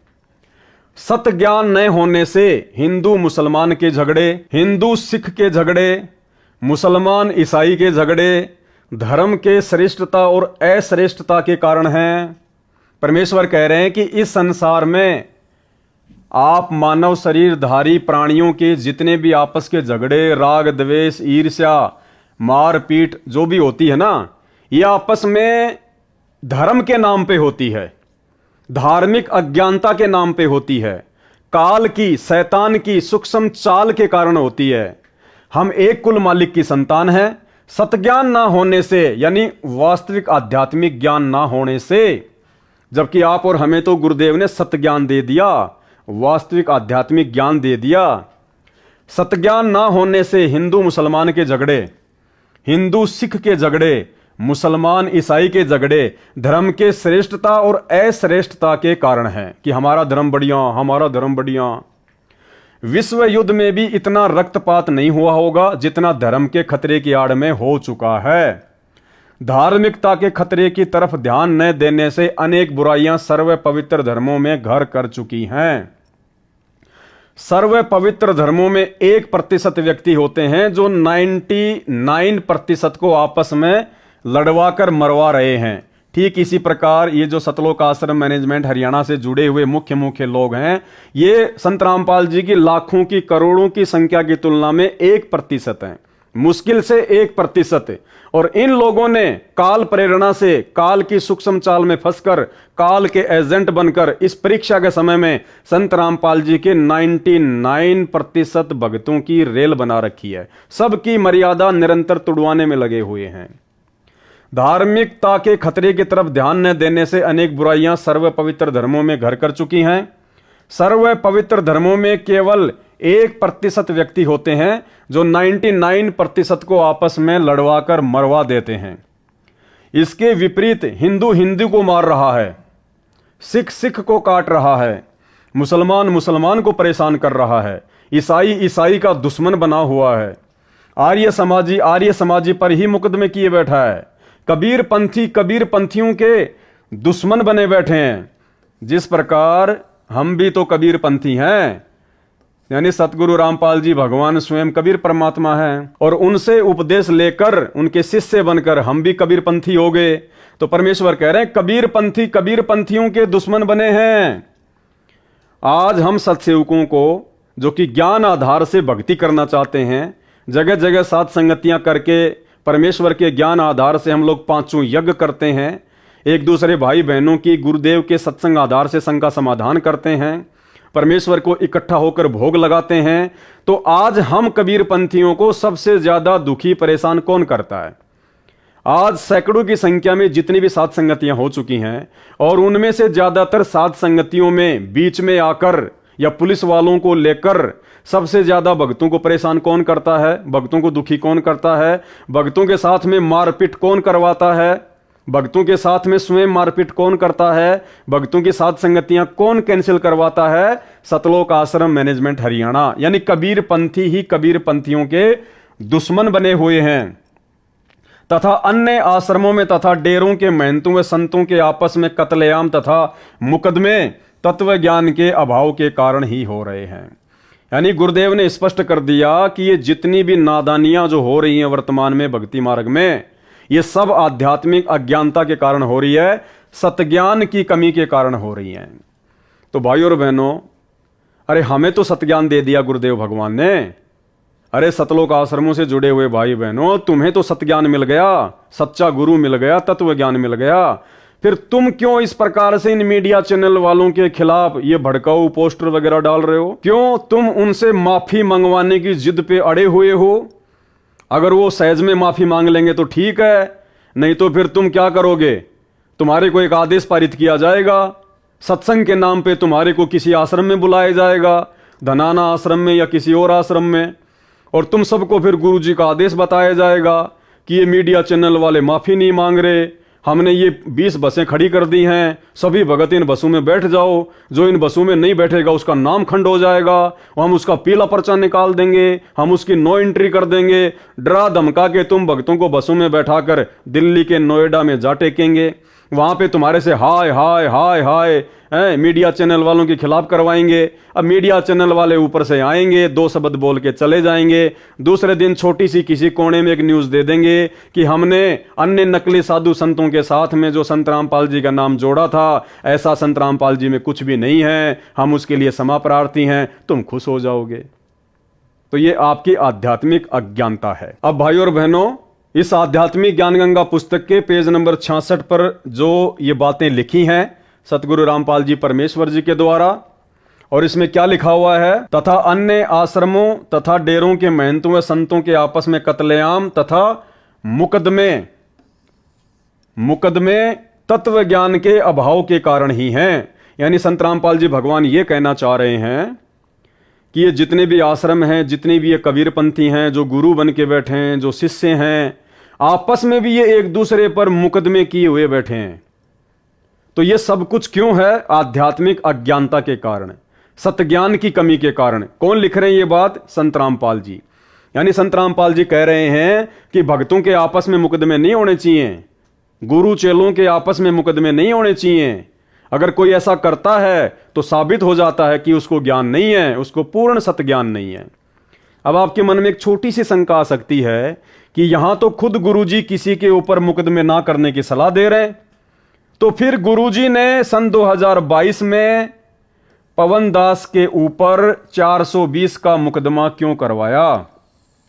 जिस मुकदमे में पवन दास हिसार जेल में 3.5 महीने जेल काट के आया था, तो गुरुजी ने फिर पवन दास के ऊपर मुकदमा क्यों करवाया? क्योंकि यहां तो गुरुजी मुकदमे करने की बात को खारिज कर रहे हैं कि आपस में मुकदमे नहीं करने चाहिए, अगर कोई मुकदमा करता है तो उसको ज्ञान नहीं है। जबकि हमारे गुरुजी तो पूर्ण ज्ञानी है, तत्व ज्ञानी है। गीता जी अध्याय 4 श्लोक 34 के अनुसार वो तत्वदर्शी संत हैं जिनके बराबर विश्व में किसी को आध्यात्मिक ज्ञान नहीं है। फिर गुरुजी ने पवनदास के ऊपर 420 का मुकदमा क्यों किया, जबकि गुरुजी का रिकॉर्ड है, गुरुजी का इतिहास है। सन 1994 से गुरुजी ने ज्ञान देना शुरू किया है अपनी लीला अनुसार, और वर्तमान तक गुरुजी के साथ ना जाने कितने लोगों ने कितना बुरा बर्ताव किया। गुरुजी के साथ में लोगों ने बदसलूकियां की, गालियां निकाली। जबकि गुरुदेव ने हमें बताया कि एक बार वे हरियाणा के चिड़ी गांव में सत्संग करने के लिए गए हुए थे, पाठ करने के लिए गए हुए थे। तो जिनके घर पे पाठ था उनके रिश्तेदार इस बात से नाराज थे, वो खुश नहीं थे, वो गुरुजी के बारे में भला बुरा कहते थे। तो जब गुरुदेव वापस सत्संग करके जा रहे थे तो रास्ते में वो रिश्तेदार भी आ गए। उन्होंने गाड़ी खड़ी कर दी गुरुदेव की गाड़ी के आगे, ड्राइवर को भी नीचे उतारा, गुरुदेव को भी नीचे उतारा और गुरुदेव को गालियां निकाली, भला बुरा कहा, जो कुछ कहना था उन्होंने कहा। और अंत में उन्होंने कहा कि कान पकड़ के माफी मांग कि आज के बाद में चिड़ी गांव में सत्संग करने नहीं आएगा। तो भाई और बहनों, ये तो लीलाधर है, लीलाधर। इस परमेश्वर की गति को तो ये काल भी नहीं जानता, ये भी धोखे में रहता है। उस लीलाधर ने, उस परमपिता परमेश्वर जी ने, समर्थ ने अपने ही उस बच्चे के आगे जो उनको पहचान नहीं पाया और कान पकड़कर गुरुदेव भगवान ने माफी मांगी कि भाई आज के बाद हम थारे चिड़ी गांव में नहीं आएंगे। उसके बाद उन्होंने गुरुदेव को जाने दिया। अगर ये परमात्मा चाहे, भाई और बहनों, हम नित्य नियम में पढ़ते हैं, गरीब ऐसा सतगुरु हम मिल्या, बेपरवाह अबंद, परम हंस पूर्ण पुरुष, रोम रोम रविचंद। और जाके अर्ध रूम पर, अर्ध रूम यानी आधा बाल, जाके अर्ध रूम पर शकल पसारा, ये किस ब्रह्मांड, अक्षर पुरुष के 7 शंख ब्रह्मांड, सतलोक ऊपर के 3 लोक। कहते हैं उस आदि पुरुष परमपिता परमेश्वर सतगुरु रामपाल जी भगवान, जिनका वैदिक नाम है कबीर देव, कहते हैं उनके आधे बाल के बराबर भी ये सकल सृष्टि पूरी कायनात नहीं है। इतने समर्थ हैं हमारे गुरुदेव भगवान सतगुरु रामपाल जी परमेश्वर जी। अगर वो परमात्मा फूंक मार दे, 21 ब्रह्मांड उड़ के ना जाने कहां चले जाएं। लेकिन ये लीलाधर ऐसी लीला करता है, इसीलिए नानक जी ने इनको ठगवाड़ा कहा है। इसीलिए वेदों में इस कबीर देव भगवान को तस्करा कहा है। तस्करा यानी आंखों में धूल जोक कर अपना काम करने वाला। काल को भी यकीन नहीं है कि वो परमात्मा इस गंदे लोक में आके इस प्रकार से एक आम व्यक्ति, आम संत की तरह भूमिका करके अपने मिशन को पूरा करता होगा। इनको ठगवाड़ा इसीलिए कहा गया है, इनको तस्करा इसीलिए कहा गया है। तो भाई और बहनों, आपके मन में भी ये सवाल आया होगा, आ रहा होगा ये पढ़ने के बाद में, कि जो गुरुदेव भगवान एक दूसरे के ऊपर मुकदमे ना करने की सलाह दे रहे हैं, फिर उन्होंने अपने ही शिष्य पवनदास के ऊपर 420 का मुकदमा क्यों किया। तो भाई और बहनों, अगर इसके ऊपर मैं वीडियो बनाऊंगा तो कम से कम 4-5 घंटे का वीडियो बन जाएगा। ये बहुत लंबी चौड़ी कहानी है, ये परमात्मा के मिशन का एक हिस्सा है। समझदार भाई बहन तो इस बात को भली भांति जानते हैं, जो सत्सेवक हैं वो। और दास कई बार इन बातों का जिक्र भी कर चुका है। जेल से आने के बाद दास ने 4 घंटे का वीडियो भी बनाया था। ये बहुत लंबा चौड़ा विषय है, ये परमेश्वर की लीला का एक हिस्सा है। समझदार तो इसको समझ चुके हैं, और ना समझों को समझाएंगे तो वो समझ नहीं पाएंगे। तो इस मैटर को हम छोड़ देते हैं। इससे हमने केवल यही निष्कर्ष निकालना है कि परमेश्वर जी जो इतनी सारी बातें इसमें लिख रहे हैं और कह रहे हैं कि धार्मिक लोगों में आपस में लड़ाई झगड़े का मुख्य कारण है सतज्ञान की कमी। सतज्ञान की कमी के चलते आपस में एक दूसरे पर मुकदमे, राग द्वेष, मान बढ़ाई, इन सब में फंसे हुए हैं। तो भाई और बहनों, कैसे वो परमपिता परमेश्वर सतगुरु रामपाल जी भगवान, जिनके विषय में उनके ज्ञान से, उनके आशीर्वाद से हम 2 कोटि के जीवों को भी इस बात का पता चल चुका है कि वे निर्विकार परमात्मा है, उनके ऊपर कोई दाग नहीं लग सकता, वो बेदाग परमेश्वर है। फिर वो परमात्मा कैसे हम भक्तों को यह आदेश देंगे कि बच्चों, ये जो मीडिया वालों ने इस प्रकार से मेरे खिलाफ झूठ फैलाई है, तुम इसका जमकर विरोध करो, उन मीडिया वालों को माफी मांगने के लिए मजबूर करो। अरे भाई, इस प्रकार की झूठी खबरें तो सन 1994 से ये मीडिया वाले, देश दुनिया वाले गुरुदेव के खिलाफ ना जाने क्या क्या बकते रहते हैं, क्या क्या फैलाते रहे हैं। आज से पहले तो गुरुदेव ने कभी आदेश नहीं दिया, कभी नहीं कहा परमात्मा ने अपने बच्चों को कि तुम उनके साथ में जाके उनसे माफी मंगवाओ, ये भक्तों के लक्षण थोड़ी होते हैं। ये तो जबरदस्ती वाला काम हो गया, ये तो ईंट का जवाब पत्थर से देना हो गया। तो ये शिक्षा हमारे गुरुदेव भगवान की नहीं है, सतगुरु रामपाल जी परमेश्वर जी की नहीं है। यह आध्यात्मिक ज्ञान गंगा पुस्तक का पेज नंबर 66 इस बात को भली भांति दर्शाता है। ये आप और हमारे जैसे सतलोक आश्रमों से जुड़े हुए उन चंद कोऑर्डिनेटरों का, गुरुदेव के कलयुगी परिवार वालों का, उन लोगों का मनमाना आचरण है जो संगत के ऊपर थोपा गया है। तो आप लोगों ने क्या करना है, क्या नहीं करना है, भाई और बहनों, आप स्वयं इस बात का निर्णय करें। अब आगे देखिएगा, आपको एक प्रमाण और देते हैं, इससे भी यह साबित होगा, आप भली भांति समझ जाएंगे कि जिस प्रकार से सोशल मीडिया पर सतलोक आश्रम मैनेजमेंट हरियाणा के द्वारा न्यूज चैनलों के खिलाफ माफी मंगवाने के पोस्टर वायरल करवाए गए हैं कि इन्होंने हमारे गुरुदेव के खिलाफ इस प्रकार से झूठी खबरें क्यों फैलाई। हम भक्तों को इकट्ठा करेंगे, आंदोलन करेंगे और हम मीडिया वालों से माफी मंगवा के रहेंगे। अब भाई और बहनों, क्या भक्तों ने ऐसा करना चाहिए? क्या भक्ति मार्ग में ये उचित है? क्या इस प्रकार के कुक्रम भक्तों की अज्ञानता को नहीं दर्शाते हैं? तो आपको ये सारी बातें सतगुरु रामपाल जी भगवान ने अपनी पुस्तकों में भली भांति लिखकर समझा रखी हैं। ये पुस्तक आपके सामने है, पुस्तक है मुक्ति बोध। मुक्ति बोध पुस्तक है और मुक्ति बोध पुस्तक का पेज नंबर है 171 पेज नंबर है मुक्ति बोध पुस्तक का। सतगुरु रामपाल जी के कर कमलों से लिखी गई है। इसमें गुरुदेव ने भगत के क्या लक्षण बताए, भगत को कैसे रहना चाहिए। यदि एक भगत के साथ में कोई जबरदस्ती करता है, कोई ना इंसाफी करता है, भगत का कोई मजाक उड़ाता है, भगत के खिलाफ कोई उल्टा सीधा बोलता है, तो भगत ने किस प्रकार से रिएक्शन करना चाहिए, भगत ने कैसा अपने आप को उसके सामने दर्शाना चाहिए। जबकि मीडिया वालों ने हम भक्तों के खिलाफ नहीं बोला, भगवान के खिलाफ बोला है। तो भगवान तो पाक होता है, पवित्र होता है, निष्पाप होता है, बेदाग होता है। तो उनके खिलाफ यदि कोई कुछ बोल रहा है, कोई कुछ लिख रहा है, तो हम तत्व ज्ञान प्राप्त भक्तों को दुख नहीं होना चाहिए। तो क्या बताया हमें परमेश्वर ने? ये भगत इब्राहिम सुल्तान की कथा के माध्यम से परमेश्वर हमें समझा रहे हैं। भगत तरवर अर्थात वृक्ष जैसे स्वभाव का होता है, यानी भगत का जो स्वभाव होता है वो पेड़ के जैसा होता है। कैसे? एक बार एक समुद्री जहाज में एक सेठ व्यापार के लिए जा रहा था, उसके साथ रास्ते में खाना बनाने वाले तथा मजाक मस्करा करके दिल बहलाने वालों की पार्टी भी थी। लंबा सफर था, महीना भर लगना था। मजाकिया व्यक्तियों को एक ऐसे व्यक्ति की आवश्यकता थी जिसके ऊपर सब मजाक की नकल झाड़ सके। यानी उस सेठ के साथ में उस जहाज में जो नाटक मंडली बैठी हुई थी सेठ का मनोरंजन करने के लिए, दिल बहलाने के लिए, तो उस नाटक मंडली को एक ऐसा व्यक्ति चाहिए था जिसको आधार बना के उस सेठ को खुश किया जा सके, मजाक किया जा सके उस व्यक्ति के ऊपर। खोज करने पर इब्राहिम को पाया, क्योंकि ये जो इब्राहिम सुल्तान था, परमात्मा ने बताया कि ये राज्य को त्याग कर और एक आम साधारण व्यक्ति की तरह अपना जीवन यापन करता था। तो जब उन्होंने खोजा ऐसे व्यक्ति को, नाटक मंडली वालों ने, तो खोज करने पर इब्राहिम को पाया और पकड़ कर ले गए।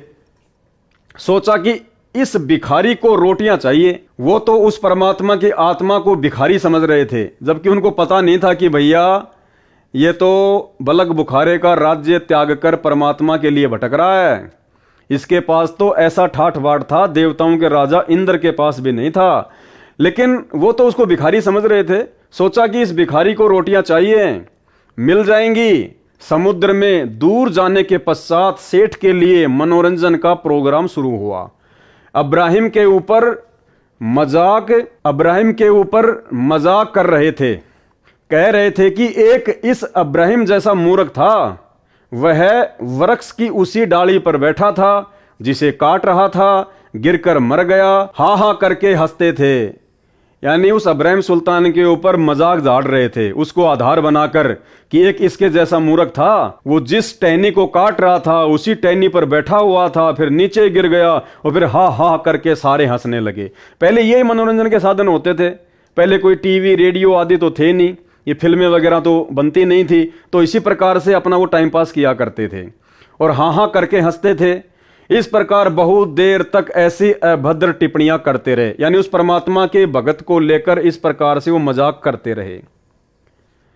अब देखना भाई और बहनों, उस इब्राहिम सुल्तान ने, जो पहले राजा था, 18 लाख घोड़े थे, हाथी थे, 16,000 रानियां थी, बलक बुखारे का बादशाह था, इंद्र भी शर्मा जाता था उसके ठाट बाट के आगे, शरीर में हट्टा कट्टा था।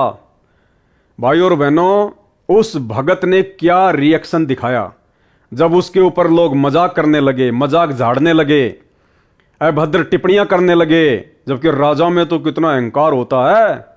और उस समय तो वो सत्ज्ञान भी नहीं दिया था परमात्मा ने, जो सत्ज्ञान आज आप और हमें दे दिया।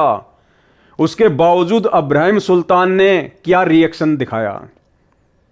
अपने गुरुदेव की शिक्षा पर चला, या वर्तमान में सतलोक आश्रम मैनेजमेंट हरियाणा और लाखों की संगत की तरह न्यूज चैनल वालों के खिलाफ ये मुहिम चलाई कि माफी मांगो, माफी मांगो, माफी मांगो। देखिएगा, हाँ हाँ करके हंसते थे। इस प्रकार बहुत देर तक ऐसी अभद्र टिप्पणियां करते रहे। इब्राहिम बहुत दुखी हुआ। अब दुखी क्यों हुआ इब्राहिम? क्योंकि उसकी भक्ति नहीं बन पा रही थी। इब्राहिम बहुत दुखी हुआ, सोचा कि महीनों का दुख हो गया, न भक्ति कर पाऊंगा, न चैन से रह पाऊंगा। इब्राहिम ने केवल इतना सोचा ही था। इब्राहिम ने कोई मान बढ़ाई में आकर, अहंकार में आकर कि मैं तो राजा था, तुम मेरे ऊपर ऐसी अभद्र टिप्पणियां कर रहे हो, तुम्हारी औकात कैसे हो गई? लड़ाई झगड़े के मूड में नहीं।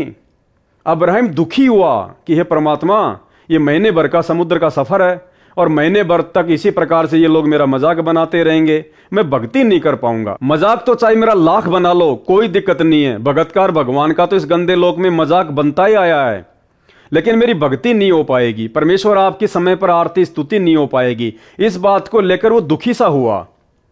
इब्राहिम बहुत दुखी हुआ, सोचा कि महीनों का दुख हो गया, न भक्ति कर पाऊंगा, न चैन से रह पाऊंगा। उसी समय आकाशवाणी हुई परमात्मा की, सतगुरु रामपाल जी भगवान की, उस कबीर जी की, कि हे भगत इब्राहिम, यदि तू कहे तो इन मूर्खों को मार दूं। उसी समय परमेश्वर जी की आकाशवाणी हुई कबीर देव जी की, और इब्राहिम सुल्तान से क्या कहा कि हे इब्राहिम, अगर तू कहे तो इन मूर्खों को मार दूं सबको। यानी परमेश्वर ने उसके सामने एक ऑप्शन छोड़ दिया कि अगर तू कहे तो इसी समय इस जहाज को डुबो दूं और तुझे बचा लूं, इन सब मूर्खों को मौत के घाट उतार दूं, इन मूर्खों को मार दूं, जहाज को डुबो दूं और तुझे बचा लूं। ये तेरे को तंग करते हैं। ये आकाशवाणी सुनकर जहाज के सब व्यक्ति भयभीत हो गए। इब्राहिम ने कहा, अब क्या कहा भाई और बहनों? इब्राहिम सुल्तान ने क्या कहा? वो भगत, जो भगत राजा था, आज तुम लोग क्या हो? भिखारी हो, भिखारी दुनिया वालों की तुलना में। फिर भी तुम्हारे अंदर इतना अहंकार, इतना घमंड, इतनी अज्ञानता। इब्राहिम सुल्तान तो राजा था, और इतना बड़ा राजा, और ऊपर से राजा में कितना घमंड, कितना अहंकार होता है। लेकिन उस प्यारी आत्मा ने अपने घमंड और अहंकार को साइड में पटक दिया कि आधीनी के पास है पूर्ण ब्रह्म दयाल, मान बढ़ाई मारियो बेअदबी सिरकाल। क्या कहा उस भगत ने? इब्राहिम ने कहा, हे अल्लाह, यह कलंक मेरे माथे पर न लगा कि परमात्मा, मैं ऐसा कर्म नहीं कर सकता, मैं ये दोष अपने सिर पर नहीं ले सकता। ये बेखबर हैं। क्या कहा इब्राहिम सुल्तान ने कि परमात्मा ये तो बेखबर हैं, ये क्या जाने आपकी महिमा को, ये क्या जाने आपकी समर्थता को, ये क्या जाने आपके ज्ञान को। जबकि सतलोक आश्रम मैनेजमेंट हरियाणा और लाखों की संगत ने तो कहा कि माफी मांगो।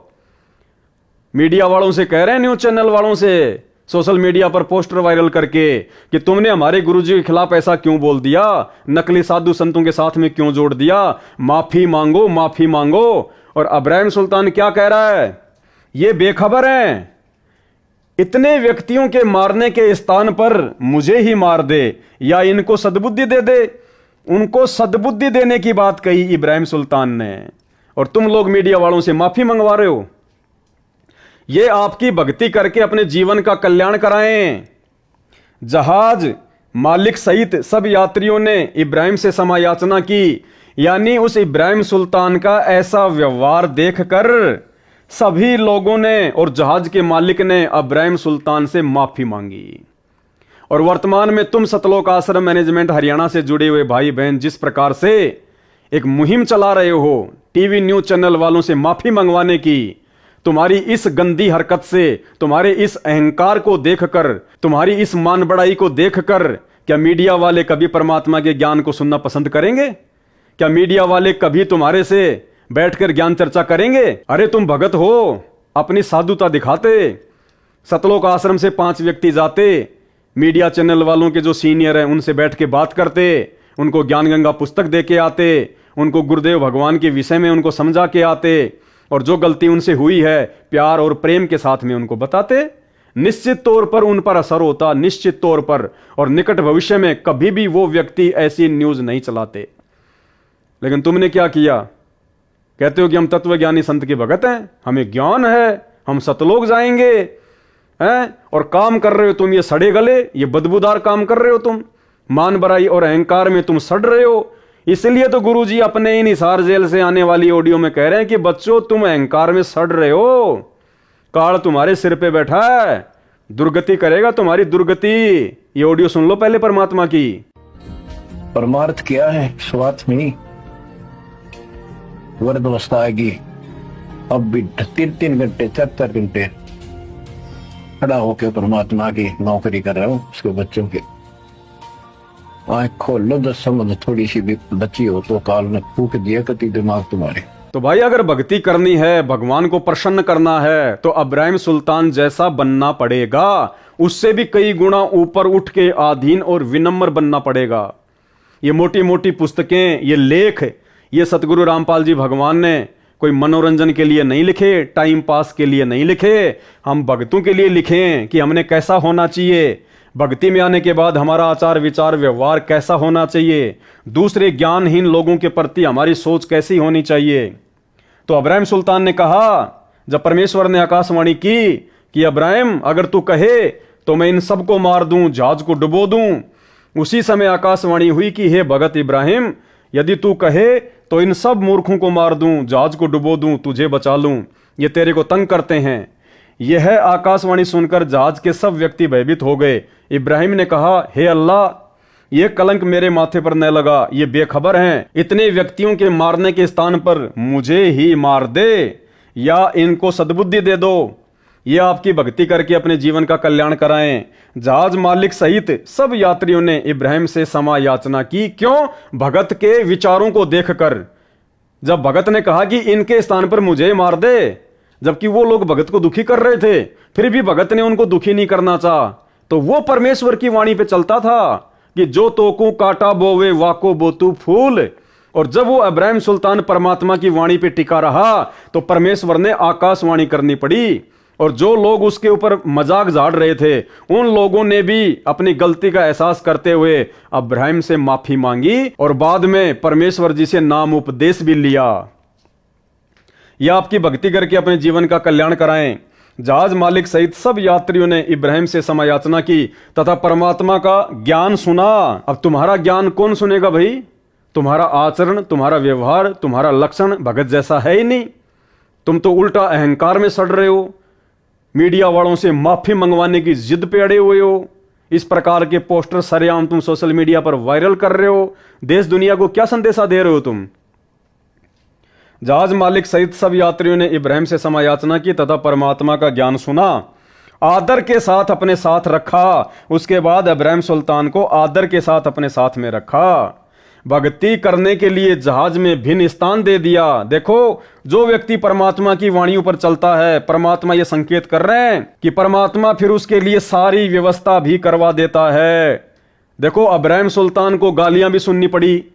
इब्राहिम सुल्तान के ऊपर वो लोग जो है गंदी गंदी अभद्र टिप्पणियां भी कर रहे थे, उसको भक्ति भी ढंग से नहीं करने दे रहे थे, लेकिन वो शांत रहा। वो परमेश्वर के वचन पर चला, अपने गुरु की आज्ञा में चला कि जो तोको काटा बोवे वाको बोतू फूल, तो ये फूल के फूल हैं, वाको हैं त्रिशूल। आप नित्यनियम में भी पढ़ते हो, अपने नित्यनियम के अंदर आपको बहुत कुछ विज्ञान है। विज्ञान माने तत्व ज्ञान है, विशेष ज्ञान है, और इस ज्ञान को आप केवल एक रूटीन में पढ़ लेते हो कि हमने ये एक पढ़ना है, प्रतिदिन नित्यनियम करना ही करना है, लेकिन एक व्यवस्था बनाकर नहीं इसको प्रतिदिन करना चाहिए।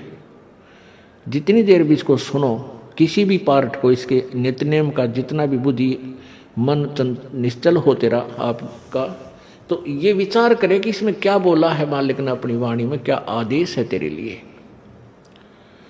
क्योंकि आप पौन घंटा नित्यनेम करते हो, इसमें ज़्यादा से ज़्यादा आपका मन 20% इस नित्यनेम के अंदर आप 20% ही सुन पाते हो। उस 20% को भी यदि आप विचार करो डेली कि इसमें क्या आदेश है मालिक का, और फिर अपने जीवन को सारा दिन उस दिन को ऐसे ही सुचारू रखो। क्योंकि आपको घर से निकलने से पहले ये पढ़ा इसलिए जाता है कि आपके साथ रास्ते में कोई निकम्मा भी टकराओगा, कोई गाली देने वाला भी मिलेगा, कोई बुंडा भी बोलेगा, कितना कोई आंट भी लावेगा। तो उनके साथ आपने कैसे व्यवहार करना है। आवत गाड़ी एक है, उल्टा हो अनेक, और कह कबीर ना उलटियो वा रहे एक की एक। इसको पढ़ना नहीं है। मान ले कोई बुंडा बोला है, गलत बोलता है, गाली देता है,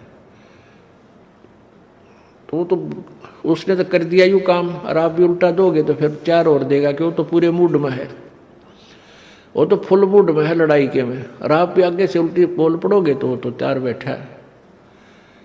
जब बसात क्या उनका मुकदमा रोज कर लेते दिन में। तो कहते परमात्मा आवत गाड़ी एक है, उल्टा हो अनेक, और कह कबीर ना उलटियो रहे एक का एक। और देख आगे कितनी प्यारी बात कही है। गाली ही से उपजे कलह, कष्ट और मौत, मृत्यु तक तो पहुंच जाती है एक छोटी सी गाली।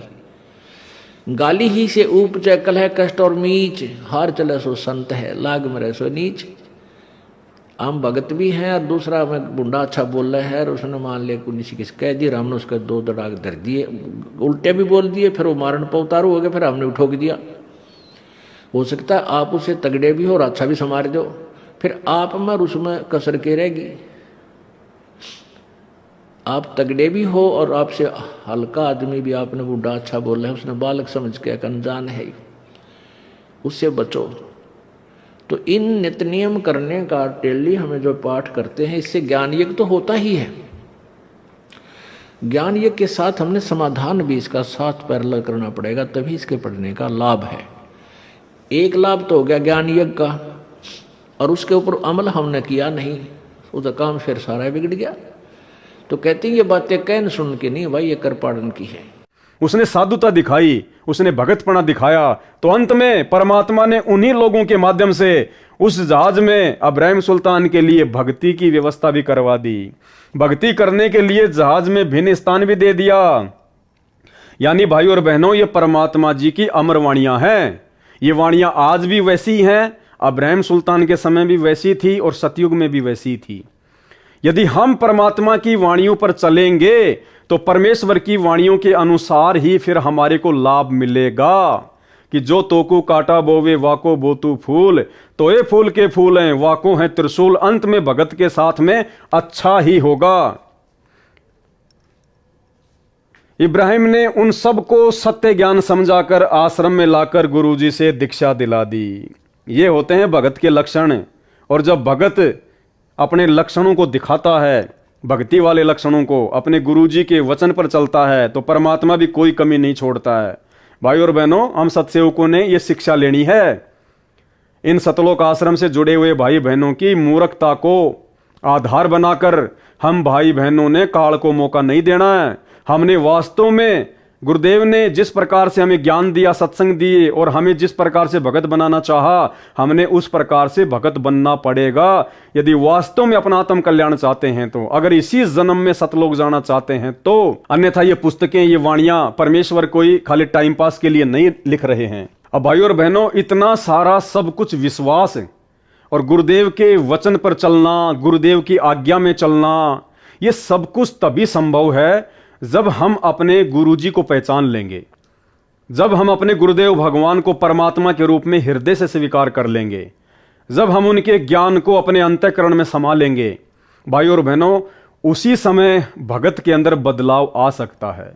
भगत वास्तव में एक सच्चा भगत बन सकता है, अपने गुरुजी की शिक्षाओं पर, उनके वचनों पर दृढ़ होकर चल सकता है। अन्यथा जिस प्रकार एक ट्रेन जाती है दिल्ली से बॉम्बे, और जिसने जहां तक की टिकट ले रखी है वो वहीं उतरता चला जाएगा, अंतिम स्टेशन तक वही पूछेगा जिसने अंतिम स्टेशन तक की टिकट ले रखी है। तो गुरुदेव के वचनों पर अंत समय तक वही भगत टिक कर रह सकता है जिस भगत ने गुरुदेव की वास्तविक परमात्मा वाली स्थिति को पहचान लिया होगा। और उस परमेश्वर के आशीर्वाद से, गुरुदेव भगवान के आशीर्वाद से आप और हम साथ संगति से जुड़े हुए भाई बहनों का सौभाग्य कि परमेश्वर ने विशेष रजा बख्श के, परमात्मा कहते हैं पिछले जन्म से होते हैं पूर्ण हंस मुराद, ये कोई पिछले जन्म जन्मांतरों की भक्ति और शुभ कर्मों का संयोग होता है जो भगत अपने गुरुदेव को पहचान पाते हैं। अन्यथा ये लाखों की भीड़ सतलोक आश्रमों से जुड़ी हुई, ये किस प्रकार से सोशल मीडिया पर आए दिन अपने कुकर्मों को दुनिया के सामने प्रदर्शित करती रहती है, आप और हमसे कुछ भी छुपा हुआ नहीं है। तो गुरु जी को परमात्मा मानने के विषय में आदरणीय गरीबदास जी महाराज जी की ये वाणियां हैं। ये पुस्तक है भाई और बहनों यथार्थ भक्ति बोध। इनमें एक वाणी के माध्यम से कि कबीर गुरु को मानुष जो गिणे चरणा अमृत को पान, ते नर नरक में जाएंगे जन्म जन्म होय सुवान। भाई और बहनों, इस वाणी के माध्यम से सतगुरु रामपाल जी भगवान हमें क्या समझाना चाहते हैं, क्या शिक्षा देना चाहते हैं? सरलार्थ, जो सतगुरु तत्वदर्शी है, तो वर्तमान में हम सबको पता है कि तत्वदर्शी संत कौन है? धरती पर एकमात्र सतगुरु रामपाल जी परमेश्वर जी हैं। उसको परमात्मा के तुल्य ही मानना चाहिए, यानी गुरु को परमात्मा ही मानना चाहिए। यदि साधक यानी भगत ने गुरु धारण कर रखा है, संत रामपाल जी को अपना गुरु भी धारण कर रखा है और नियमानुसार चरणा अमृत भी पी रहा है, यानी सतगुरु रामपाल जी भगवान नाम दीक्षा के समय जो एक चरणामृत की जो एक बोतल देते हैं छोटी सी, यानी भगत वो चरणामृत भी पी रहा है रोजाना, यानी भगत ने गुरु धारण कर रखा है और नियमानुसार चरणा अमृत भी पी रहा है और गुरु जी को केवल संत रूप में देखता है। यानी वो भगत अपने गुरु को परमात्मा नहीं मानता, भगवान के रूप में नहीं देखता, अपने गुरु को केवल संत रूप में देखता है। केवल एक सामान्य व्यक्ति, सामान्य संत, एक मानुष रूप में यदि वो अपने गुरु को देख रहा है, और मानुष रूप में गुरु को देखने का मतलब है गुरु के रहते सहते इस कागज वाली फोटो को भगवान मानना, इस कागज के टुकड़े को कबीर मानकर अपने घर में इसकी फोटो रखना, अपने दरबार में फोटो रखना और प्रति वर्ष जून के महीने में इसको भगवान मानकर इसका प्रकट दिवस मनाना, कबीर प्रकट दिवस। ये होता है गुरु को मानुष मानना, गुरु को आम व्यक्ति मानना, आम संत मानना। और गुरु जी को केवल संत रूप में देखता है और परमात्मा अन्य मानता है, और परमात्मा अन्य मानता है, यानी परमात्मा संगत आज मान रही है इस कागज की फोटो को, गुरु जी को तो केवल संत रूप में देख रही है और परमात्मा मान रही है इस कागज के टुकड़े को, कबीर जी की नकली फोटो को, काल्पनिक फोटो को। और परमात्मा अन्य मानता है तो वह शिष्य पार नहीं हो सकता, उस भगत का मोक्ष नहीं हो सकता। यानी आज सतलोक आश्रमों से जुड़ी हुई 90% संगत, साथ संगति से जुड़े हुए सत्सेवक भाई बहनों को छोड़कर जितने भी भगत हैं, वो भगत वर्तमान समय में सतलोक जाने वाली स्थिति में नहीं है, वर्तमान में वो पूर्ण मोक्ष प्राप्त करने वाली स्थिति में नहीं है, क्योंकि वो भगत परमपिता परमेश्वर जी की इस अमर अटल वाणी के अनुसार नहीं चल रहे हैं।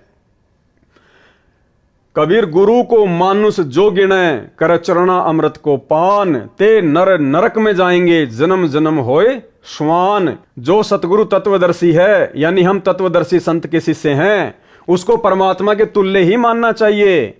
यदि भगत ने गुरु धारण कर रखा है, बिल्कुल गुरु धारण कर लिया और नियमानुसार चरणामृत भी पी रहे हैं, लोग सुबह सुबह संत रामपाल जी का चरणामृत भी पीते हैं, और गुरु जी को केवल संत रूप में देखता है और परमात्मा अन्य मानता है, यानी गुरु जी को केवल एक साधारण संत और परमात्मा मान रहे हैं इस कबीर जी की फोटो को, कागज के टुकड़े को, जो ना बोलता, ना चलता, ना देखता, ना हिलता, ना डुलता, ना आशीर्वाद देता, ना मंत्र देता, ना सत्संग सुनाता।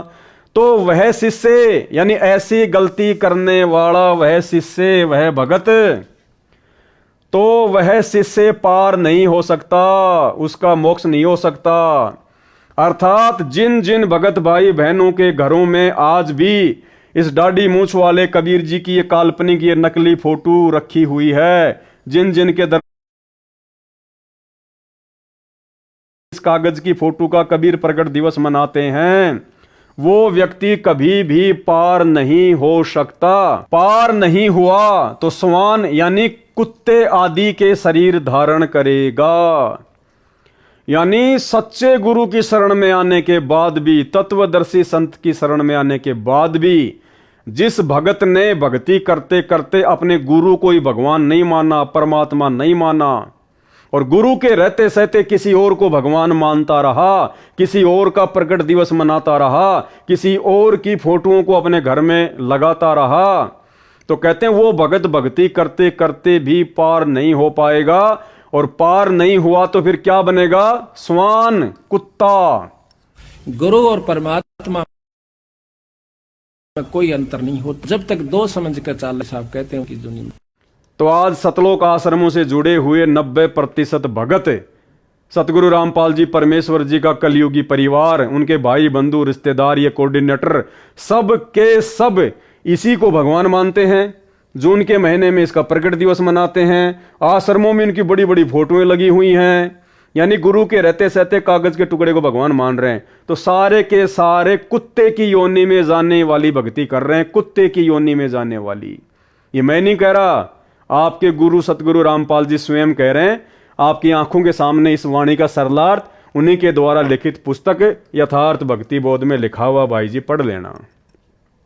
आगे फिर क्या बताया परमेश्वर जी ने? दूसरी वाणी, जस्ट इसके आगे वाली वाणी, इसी पुस्तक यथार्थ भक्ति बोध से वाणी, गुरु मानुष कर जानते ते नर कहिए अंध, ओवें दुखी संसार में आ गए यम के फंद। सरलार्थ, जो साधक गुरु जी को सामान्य मनुष्य मानते हैं, सामान्य मनुष्य मानने का मतलब है नाम ले रखा है गुरु जी से और भगवान मान रहे हैं इस कागज के टुकड़े को, इसको कहते हैं सामान्य मनुष्य मानना। वे व्यक्ति अंधे, तत्व ज्ञान नेत्रहीन हैं, बिल्कुल मूर्ख हैं, मूढ़ हैं, नाम लेकर भी गधे हैं। उनको भक्ति का कोई लाभ नहीं मिलता, जिस कारण से इस संसार में भी दुखी रहेंगे तथा फिर यमराज के नरक का भी कष्ट भोगना पड़ेगा। मरने के बाद में, भक्ति करते करते भी मरने के बाद में नरक में जाना पड़ेगा। तो भाई और बहनों, क्यों आफत मोल ले रहे हो? सीधा सीधा परमात्मा धरती पर प्रकट है, समझाने में बताने में कोई कसर नहीं छोड़ रखी है। और तुम अपनी मूर्खता में इस कागज के टुकड़े को भगवान मान के पूज रहे हो, प्रकट दिवस मना रहे हो, बड़े बड़े पोस्टर लगा रखे हैं आश्रमों में। अरे भैया, गुरु जी का परिवार पार नहीं करेगा। गुरु जी के बेटा बेटी, ये कोऑर्डिनेटर तुम्हारी नैया पार नहीं लगाएंगे। इनकी खुद की नैया तो दलदल में धसी हुई है, दलदल में। ये सभी लोग आने वाले समय में रोएंगे, पछताएंगे और समय हाथ से निकल जाएगा। ये सभी लोग आने वाले समय में रोएंगे, पछताएंगे, लेकिन उस समय तक जब इनको ये बातें समझ में आएंगे ना, जो बातें वर्तमान में सत्सेवकों के आ चुकी हैं, ये बातें जब तक इनके समझ में आएंगी तब तक तो समय हाथ से निकल चुका होगा। और बाद में फिर परमात्मा कहते हैं कि अब पछताए क्या हो जब चिड़िया चुग गई खेत। अब भाई और बहनों, आज के इस वीडियो के अंत में आपको एक छोटी सी ऑडियो सुनाएंगे जो कि सतगुरु रामपाल जी परमेश्वर जी ने अपने मुख कमल से बोली है। और ये कोई सामान्य ऑडियो नहीं है। वर्तमान में हिसार जेल से जो एक एक घंटे के सत्संग आ रहे हैं, और हाल फिलहाल जो सबसे लेटेस्ट ऑडियो आई है, ऑडियो नंबर 44, विशेष संदेश नंबर 44। इस संदेश में परमात्मा ने बिल्कुल खुलकर कह दिया। क्या कह दिया? कि मैं कौन हूं, तुम्हारा गुरु कौन है, परमात्मा कौन है, कबीर कौन है। यानी जिन लोगों की आंखें बंद हैं, उनकी आंखें खोलने के लिए परमेश्वर ने संकेत किया, और जिनकी आंखें खुल चुकी हैं, उनके विश्वास को और अधिक दृढ़ बनाने के लिए परमात्मा ने संकेत किया। यानी सतलोक आश्रम मैनेजमेंट हरियाणा से जुड़े हुए 90% भाई बहनों की आंखें बंद हैं। तो इस ऑडियो के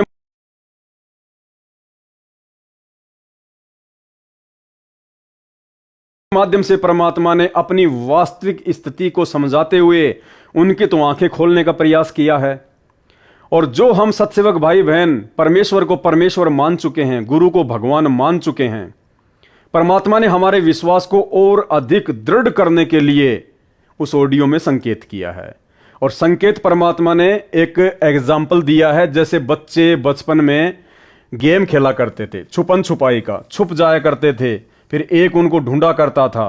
क्यों? पहले कोई मोबाइल तो थे नहीं, वीडियो गेम तो थे नहीं, बच्चे ऐसे गेम खेला करते थे।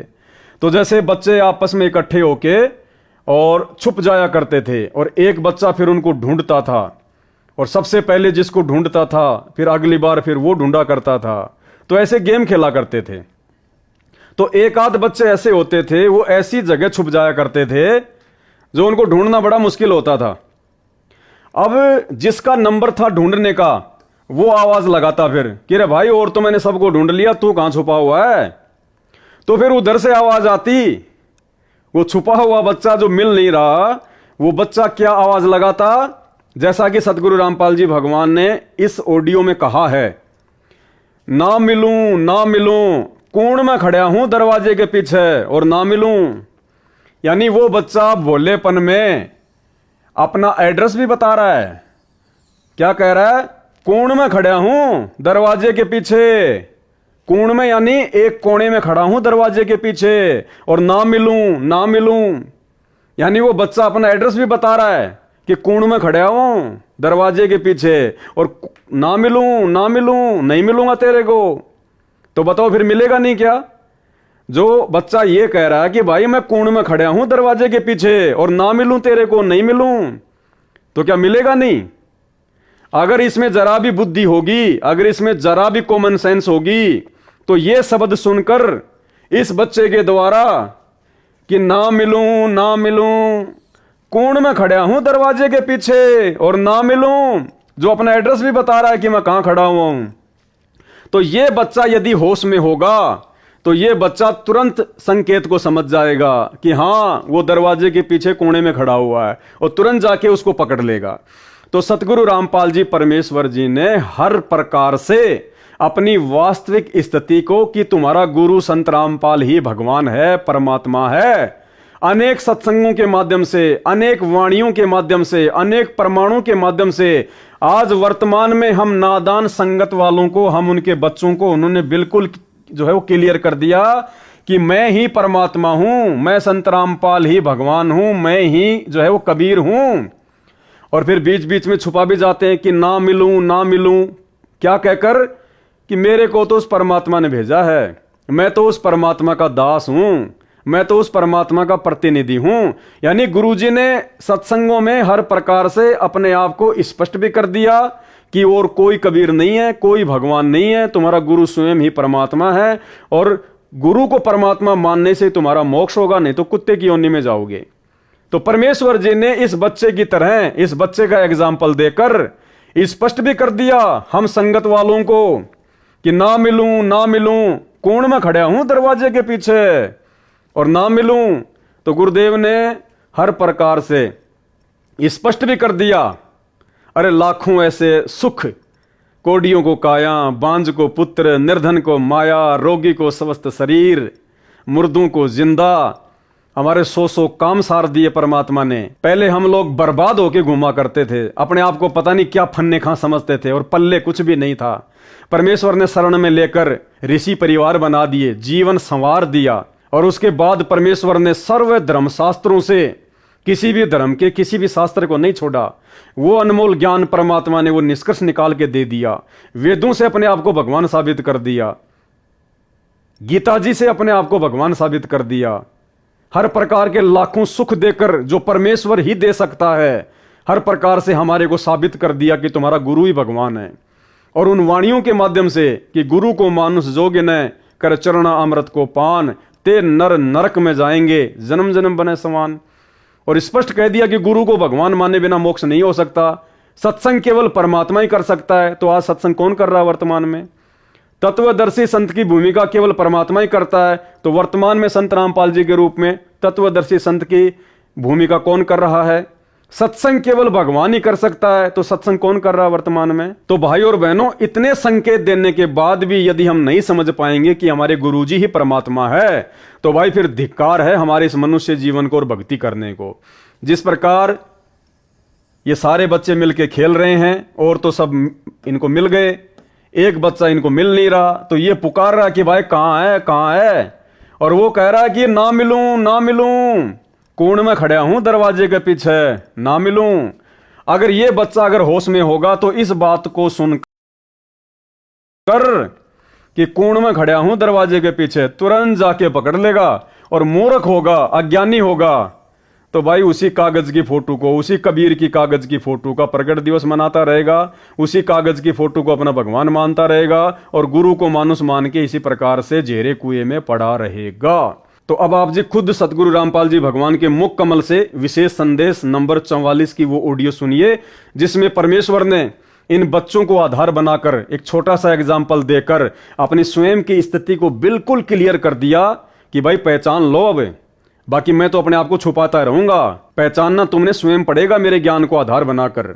तो गुरुदेव ने स्पष्ट भी कर दिया और बीच बीच में अपने आप को छुपा भी देते हैं कि मैं तो भगवान का दास हूं, मैं तो